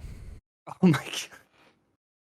Of course. All right. I really want the penguins to push him in the lava, though, I but know, The sorry. penguins have a Without really a pen. limited skill set, and it's mostly just pecking. It's they don't do much, but they can do some cool stuff every now and then. I guess with the second attack, just another longbow shot at the Mine Master. 16 will hit. The Mine Masters actually have worse armor than the others. It's 13 damage then. Oh, that's actually all you need. 13 damage will take him out.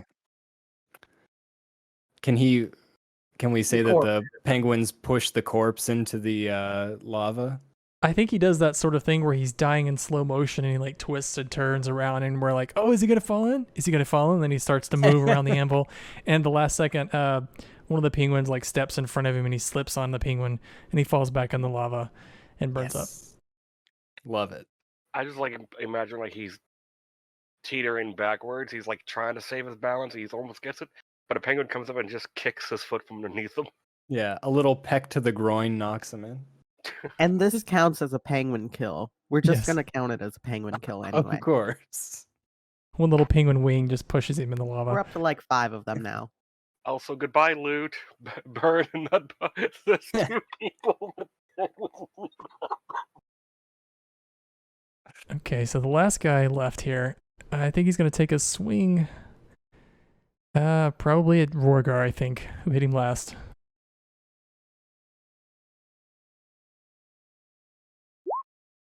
A 20 and a 15. 20 will hit. That's 6 damage. That's 6 piercing, if that matters.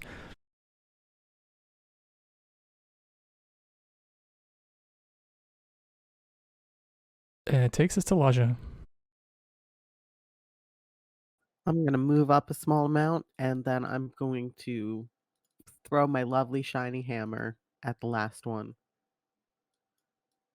So let me just change that. There we go. That probably 14. won't- Yeah, 14 will not hit. Unfortunately, the hammer goes right by the Dorgar's face, and then it, of course, flies back to your hand. Well, so be it. At least I have it back. It probably looked really cool. Taking us to Guardian.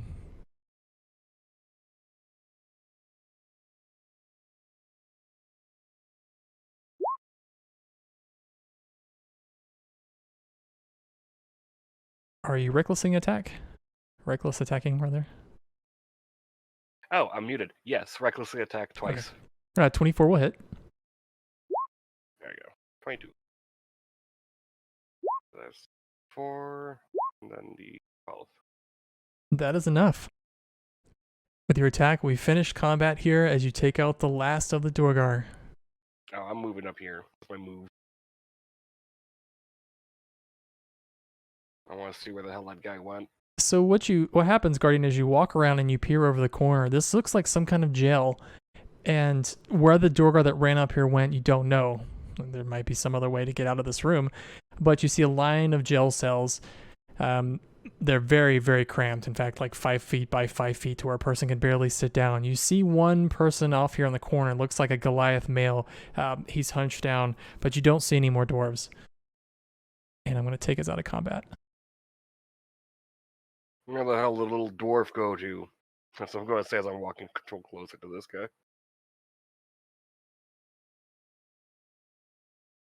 So this ginormous name that this guy has on his token is actually the name that Wizards of the Coast gave this character. So if anyone from Wizards of the Coast ever sees this, I would like to say, what the hell, guys? Come on. Kapanuk Tall Tree, Thun Lakalaga. What the hell is that? Okay, anyway. The guy turns to you and he says in a raspy voice, "Are you real?"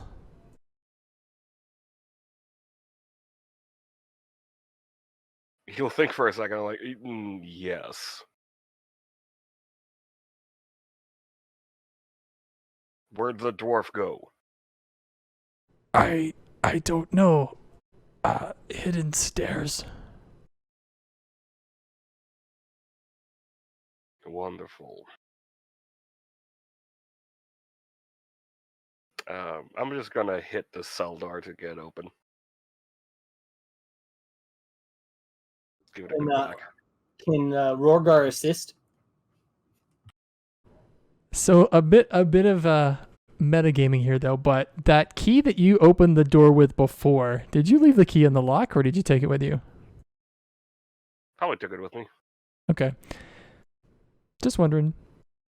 Yeah, I have intelligence of -1, so I'm whacking that door. Okay. If you want to assist Rogar, if you both want to attack the door, just give me a strength athletics check at advantage. Athletics at advantage, okay. 23. All right. Well, the 23, the two of you managed to unhinge the door. It looks like it's built out of some old iron that was very rusted anyway, and the hinges that connect it to the frame are, probably very old. And the two of you managed to work together and just pull it off the hinge and take the door off the frame entirely.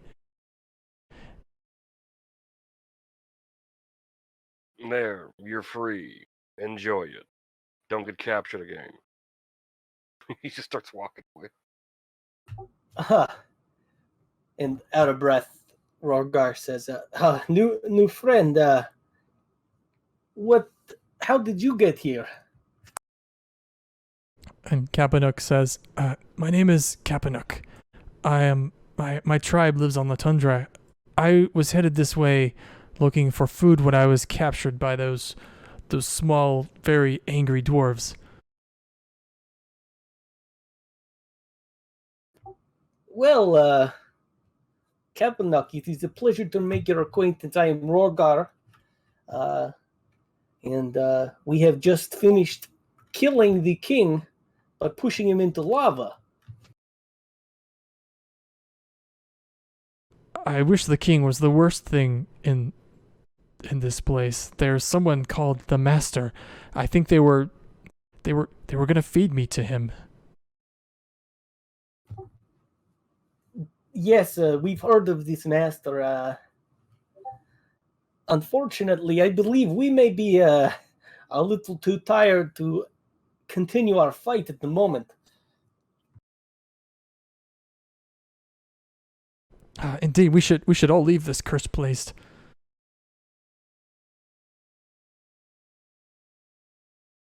We still have something that we're here to find. We can't leave quite yet. I unfortunately don't know if I could help you. I was captured and brought here. I haven't seen much of the inside more than just this cell.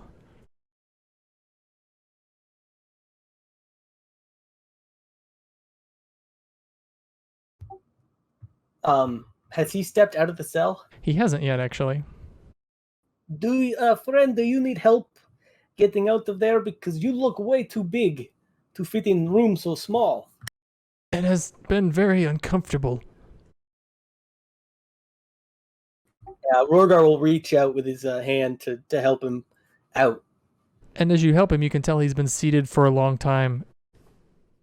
And it's very difficult for him to stand up. And as he does, he kind of stumbles out of the cell.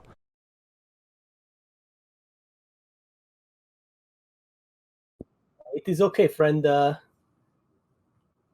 I should not say that actually. I'm not sure if we will survive our continued adventure in this battle hammer hold. Do you know the way out of here? We should all leave. Actually, I believe the way we know has been disabled. There is a second elevator up.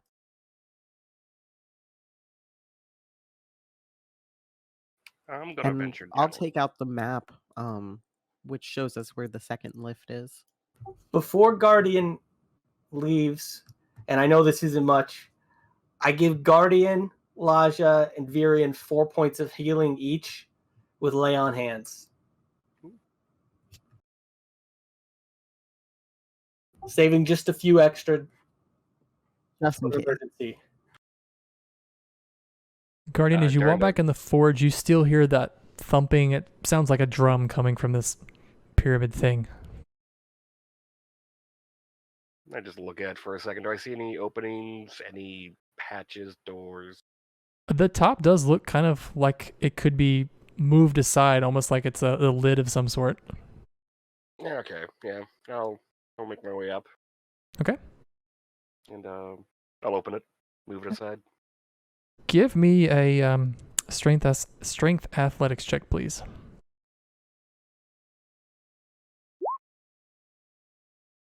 13. A 13, you push it, and you just maybe can't get enough leverage, and the lid doesn't push off, but it pushes slightly to where you can see what's inside. And when you peer inside, it looks like a large heart is beating, and it's glowing a bright red. And every time it beats, it lets off this heat, and it's melting like a pile of rock and metal that's at the bottom. Following that, if you can give me an intelligence check, please. Oof.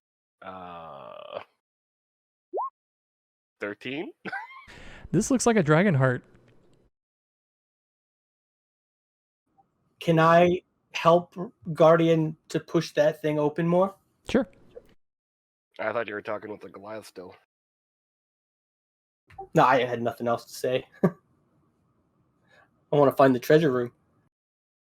The two of you working together, one of you, doesn't matter which, could roll a strength athletics check at advantage, please. I'll give the assist. Alright. 23. 23, the top part, you push it to the side, it falls over, and then when it hits the ground, it just breaks. So it was probably some kind of stone. But you look down into this thing, and there's a bunch of heat just rising out of it now that you've pushed the lid off. But you hear the sound that you heard even from outside the door, that drumming was actually this heart beating. And as it's beating, it's letting off the heat that's basically driving this whole forge. But Rogar, as you peer over, you can kind of confirm in your mind what Guardian's already determined, that this is a dragon heart. And with your knowledge of dragons, of course, you can determine this is a red dragon's heart, which is probably... It doesn't make any sense why it's beating, but that makes sense why it's generating this heat. Can I use divine sense? Sure.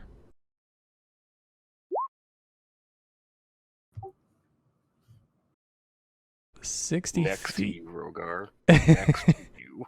Actually, you do feel the sense of a fiend next to you, and it's that chain that's wrapped around Guardian's arm. You feel a sense of dread, not dread, but rage coming from it. And is it similar from the what is it? I didn't write the name. The Cursed Steel. The chained one. You got a different feeling because you did actually do this before when you were at the statue. It's similar, yeah. Friend, your new tool, weapon, chain. I do not like it. And right now, you're in my shit list for what you pulled back at them hate the town. Well, to be fair, you're on my shit list for trying to burn down East Haven. So let's Then call we're it even. even. What about the heart? Do I get undead from the heart? The feeling that you get is a little bit of undead. I'd say, to give you a little more clarification, it's not undead in the traditional sense. It's obviously from something that is dead. You know, things don't typically live without their hearts, but it's probably some kind of magic that's keeping this thing alive. Guardian, does this look... This does not make sense to me.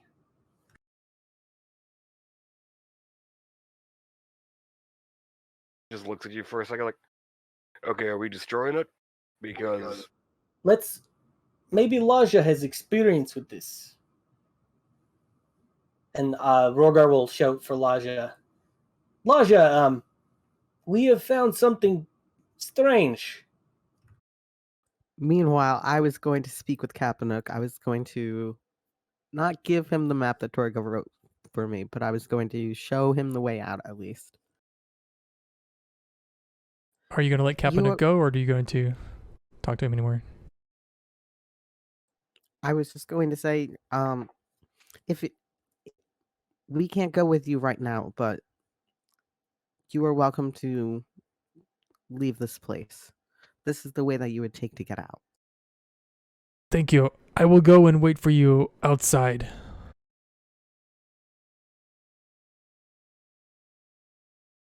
And then presumably I would hear Rogar and I would start making my way over towards what they're doing over there.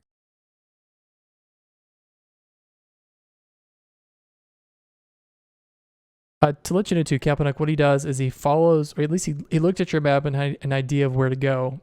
And he remembered what you said before about how the lift on the other side was disabled. So he goes where he thinks the other lift is and takes him around like this way.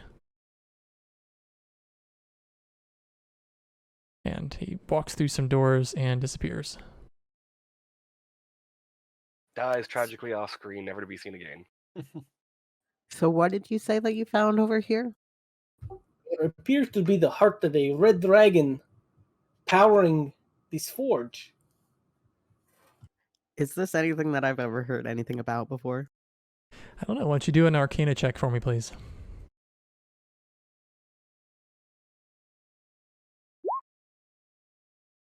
You've never seen anything like this before. I would not be able to tell you the first thing about this.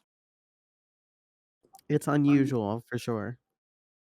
Think it's tied to the thing that flew off. I wouldn't be surprised.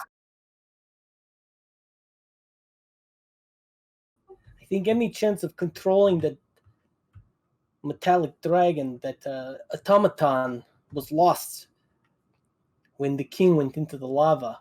Unfortunately, those mind controllers prevented me from saving his gauntlet.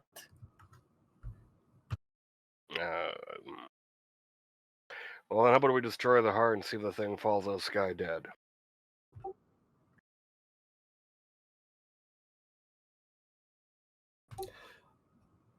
I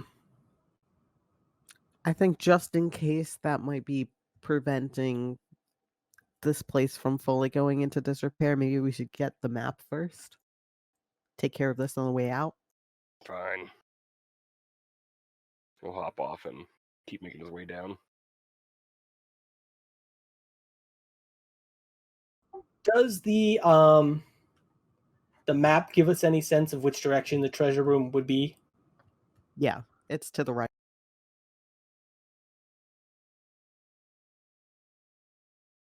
We'll have to go through here. Should friend, should we maybe take a pause before we go any further? I know some of the enemies escaped, but I am exhausted. Yeah, I haven't had what feels like a proper rest in 2 days. If we can spare that- 10 minutes, I might be able to get us a little bit more health. So, Guardian, from your perspective, you see on the other side of this platform finally that, things have cleared up and you can see more.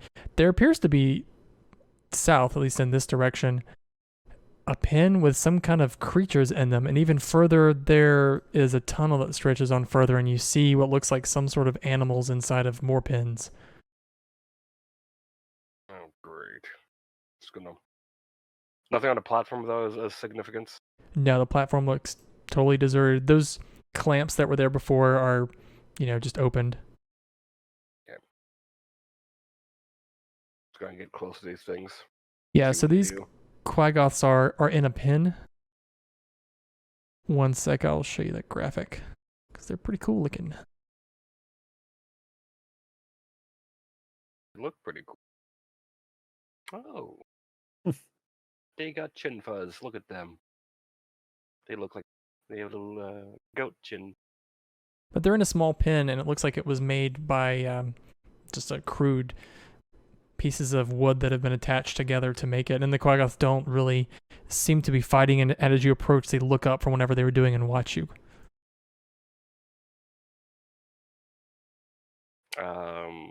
You know what?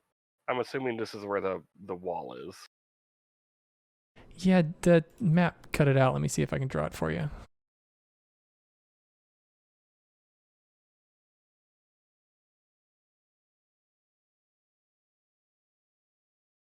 It's like that. Okay. Just gotta go up to this one here and just hold out a hand and give it a head pat.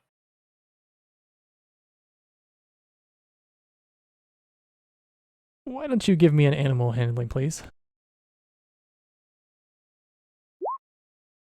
23.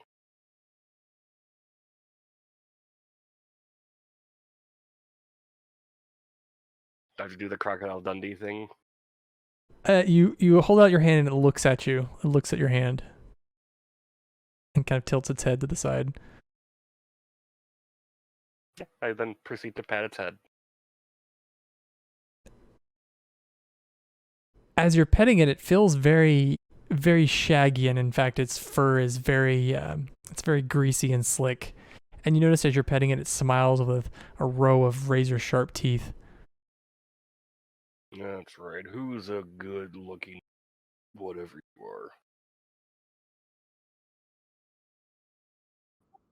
are? Are the other ones coming closer for pets? The other ones are coming closer, and you notice as they're walking over, they kind of walk on all fours, and as they do, you see the ends of their fingers stop with very sharp claws that they kind of dig into the stonework of the ground as they make their way towards you. In my mind, they're just big cats. Just giving them pets.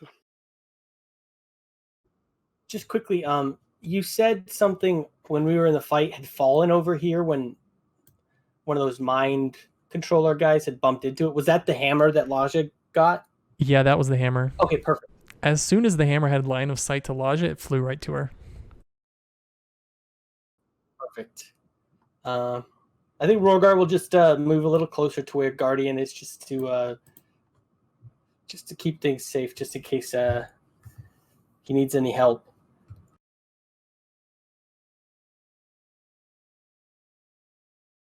And Rogar, as you approach some of the Quaggoths, they look up at you and start to snarl, showing more of their teeth. I'll back off.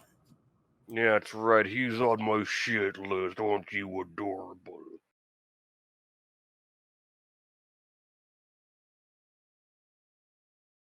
Just keep petting them.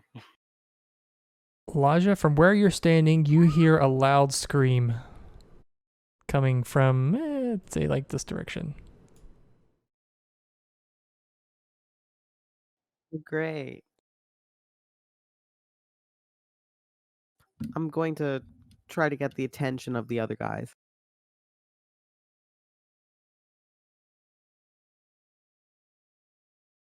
and just wave them over.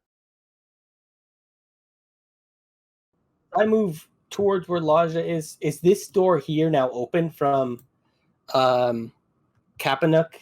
You know it is. Let me open it for you.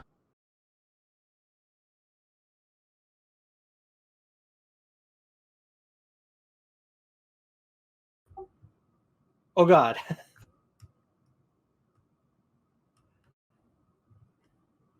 Rogar will put that into his mind, but he'll move to where Laja is. What you see, Wargar, as you pass by and you look over the opening from the door. It looks like these are double doors. It looks like Kapanuk maybe pushed one open. It looks like a statue made out of Charlatan, just like the one you saw sort of in East Haven, but this one isn't a representation of the Frost Maiden. This one looks like some sort of figure, and you moved away quickly, so that's really all you catch as you keep going. I didn't see a corpse of our Goliath friend in there. You did not. Laja, it appears, Virian, it appears that there's some sort of statue in that room. Did not like it. It gave me bad vibes. Should we go investigate? I think there is a more pressing matter. I think we should head this way, but I heard some screaming not too far away. I'm still petting him. Is Gideon going to be coming with us? He is very busy petting everyone.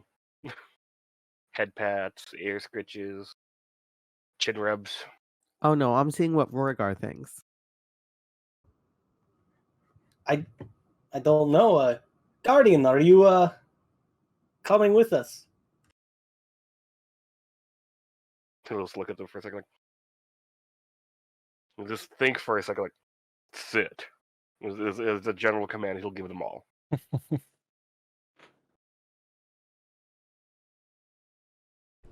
When you say sit, they all take their right hand and put it on the head of the one next to them. So they all have like their hands on each other's heads.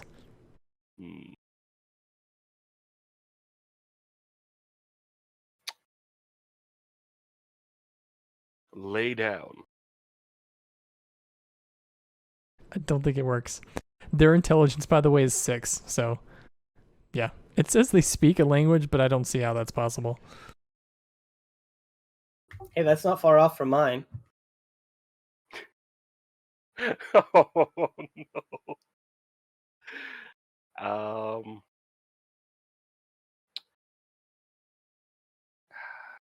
I'm gonna just we take wander care of around. the plot. We can send everybody back to school. Gonna check that in here. We'll just call it like, I'll be there in a moment. And what you see, Guardian, at this point, the hallway continues on, and you see pins. It's like cells almost, and in each one of the cells is a giant lizard. So there's 6 of them. And as they see you, they all jump towards the bars, clawing. Like, say, the end of all their paws, they have long claws, and they're all clawing at the doors, trying to reach you. Do they look hungry? They look like they want to eat a person named Guardian. Yeah, okay.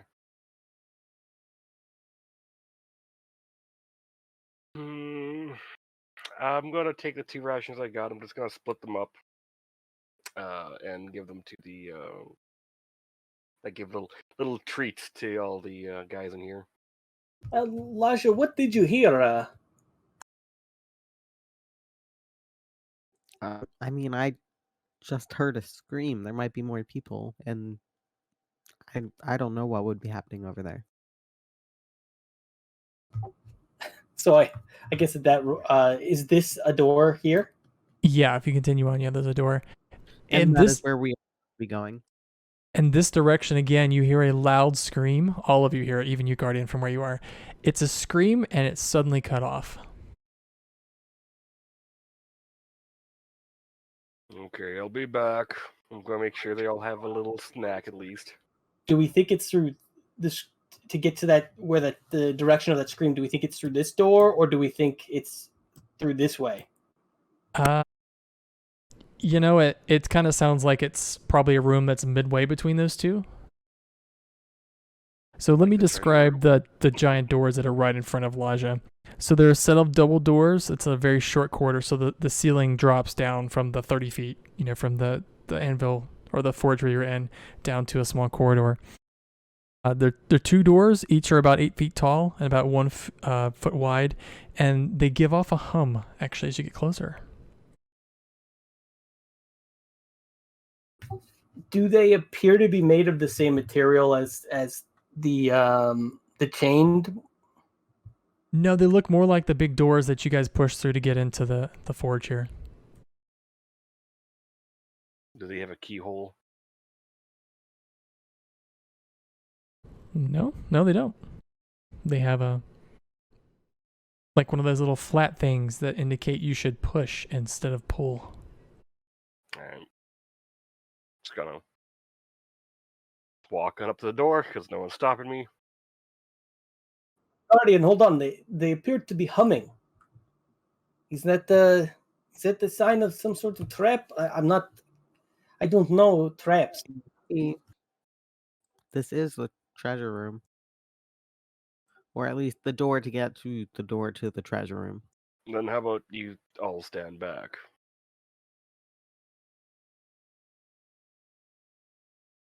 Pushing the door open. Okay, the door comes. It opens, both set of doors. And you see a small corridor leading to another set of double doors. Anything weird with the corridor?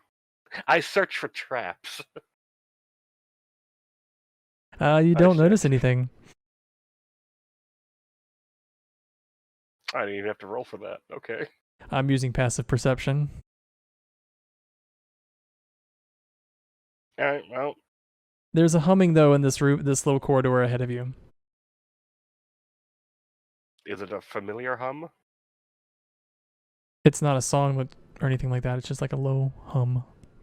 Yeah, like not the Moonblade or anything like that? No, not like that. No. Alright. If I die, I die. Type it in. If you can give me a dexterity saving throw, please. Get advantage. Cool. Barbarian. Doesn't matter. Yeah. You take 18 lightning damage. Cool. I'm unconscious. Is the hum gone after the lightning strikes? Nope.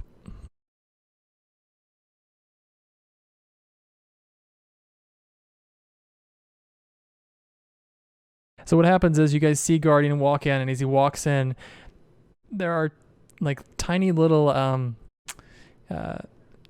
protrusions, I guess, on the side of the wall. And as he walks through them, arcs of lightning connect to his body from each side of the wall, and he collapses. And as he collapses, he's got like the whole like tracing of electricity around his body, but you can still hear the hum and feel like the ozone in the air as he collapses down.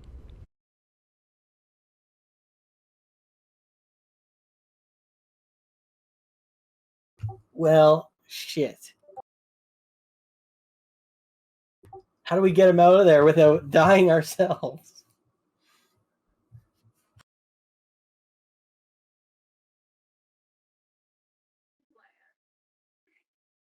Well, you know what? Lasso? We could leave him there. Not leave, but go up there and like heal us. If we take 10 minutes. And that'll also reach Guardian. But he'll have to make death saves. Yeah, that's the best I've got unless we want to pull him. I just have to touch him. You want to try reaching? He's not too far. You said they were indents in the walls? They're more like protrusions. Are they at a certain height? They pretty much are the entire height of this little chamber. Hey, Adrian, what can your eyes see?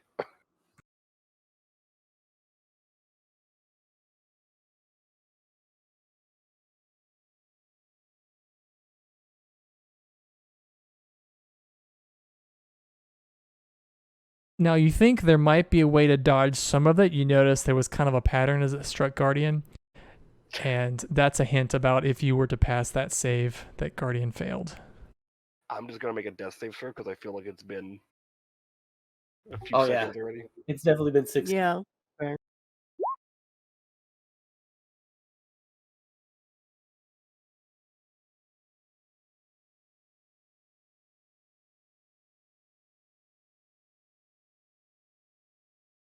And I step into the doorway, but without stepping into the room, touch Guardian. I'm just gonna get electrocuted again. I don't think so. So you can reach in to get to him. You're gonna have to reach into the room. You can stand in the doorway though, and you're not actually like in the room. But if he's in the room, so you have to like reach I have in there a if you I want to have grab him. 0 for dexterity, so and it's probably half damage on a fail. What is an explorer? Why didn't the guy warn us about this? I'm making another save.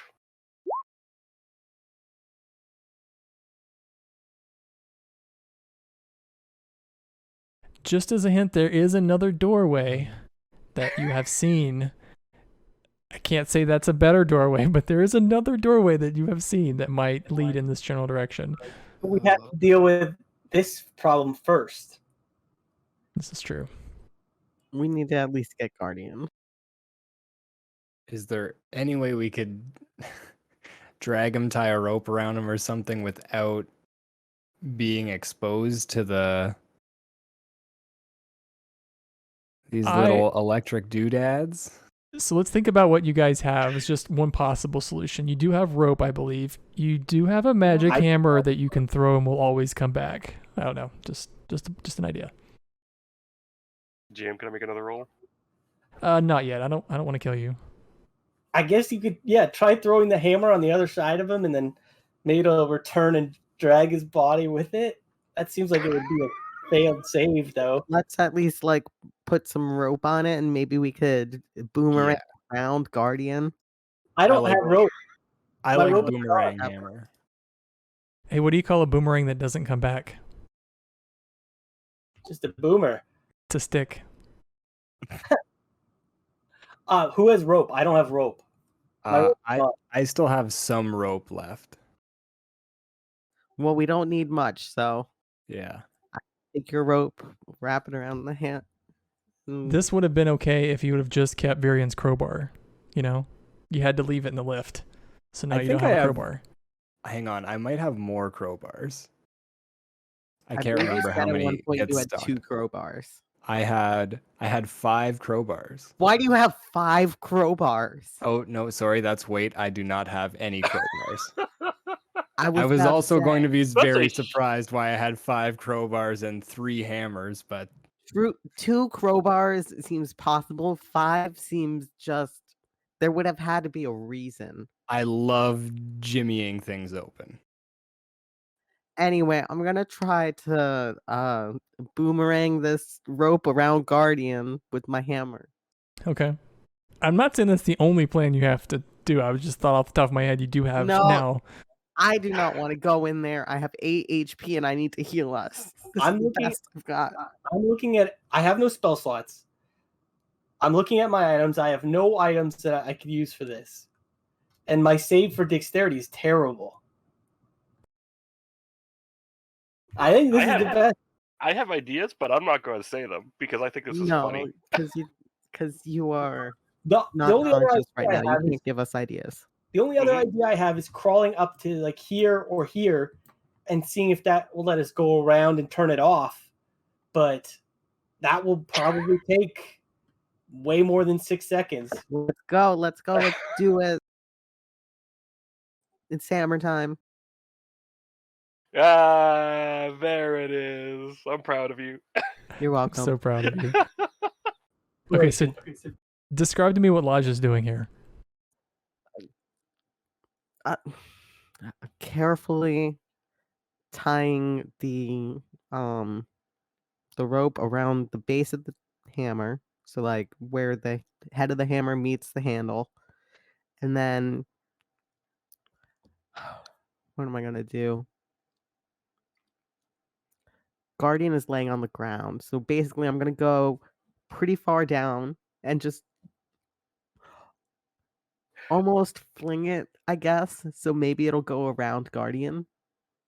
And we can pull him out. I don't know. This is I don't know. Also, anyone can drag 460. You know, we can try. Elijah, let's why don't you make an attack roll, like a ranged throw attack roll here with the hammer, against AC 10. I imagine Guardian basically prone on the ground. It's probably not too hard to hit. A 25. There you go. There you go. Well, I'll help pull the rope back. And I assume with the force of the thing trying to come back on its own, maybe that can help us as well. I think what happens is the hammer like flies over the side of Guardian. It goes as far as it's going to. It starts coming back to Laja, and Laja like ducks or something, and it hooks around Guardian somehow. Magic, special stuff. I don't know. The physics are not something we need to worry about. But to drag him, I think the three of you could work together, and one of you just needs to make a strength athletics check for me, and we'll do it advantage. And after this check, then we'll start with death saving throws for Guardian. I have a +3 to strength. Do we want me to roll with advantage? I would assume you have the highest, yeah. And is it strength or athletics? I'd just do athletics, strength athletics. That's fine. Okay. Oh, wow. That is not enough to pull him through, actually, Guardian. As you're pulling with the rope, you don't get he doesn't budge at all. Guardian, if you can roll a death saving throw for me, please. One more. I'll let you do one more check to see if you can pull Guardian across. Oh, go ahead. Real quick, I'm gonna cast. I have this prepped, so might as well enhance ability on Rorgar. Gonna give him some extra strength. Oh, his carrying capacity doubles. Okay, well then in that case, gosh, how could we say that?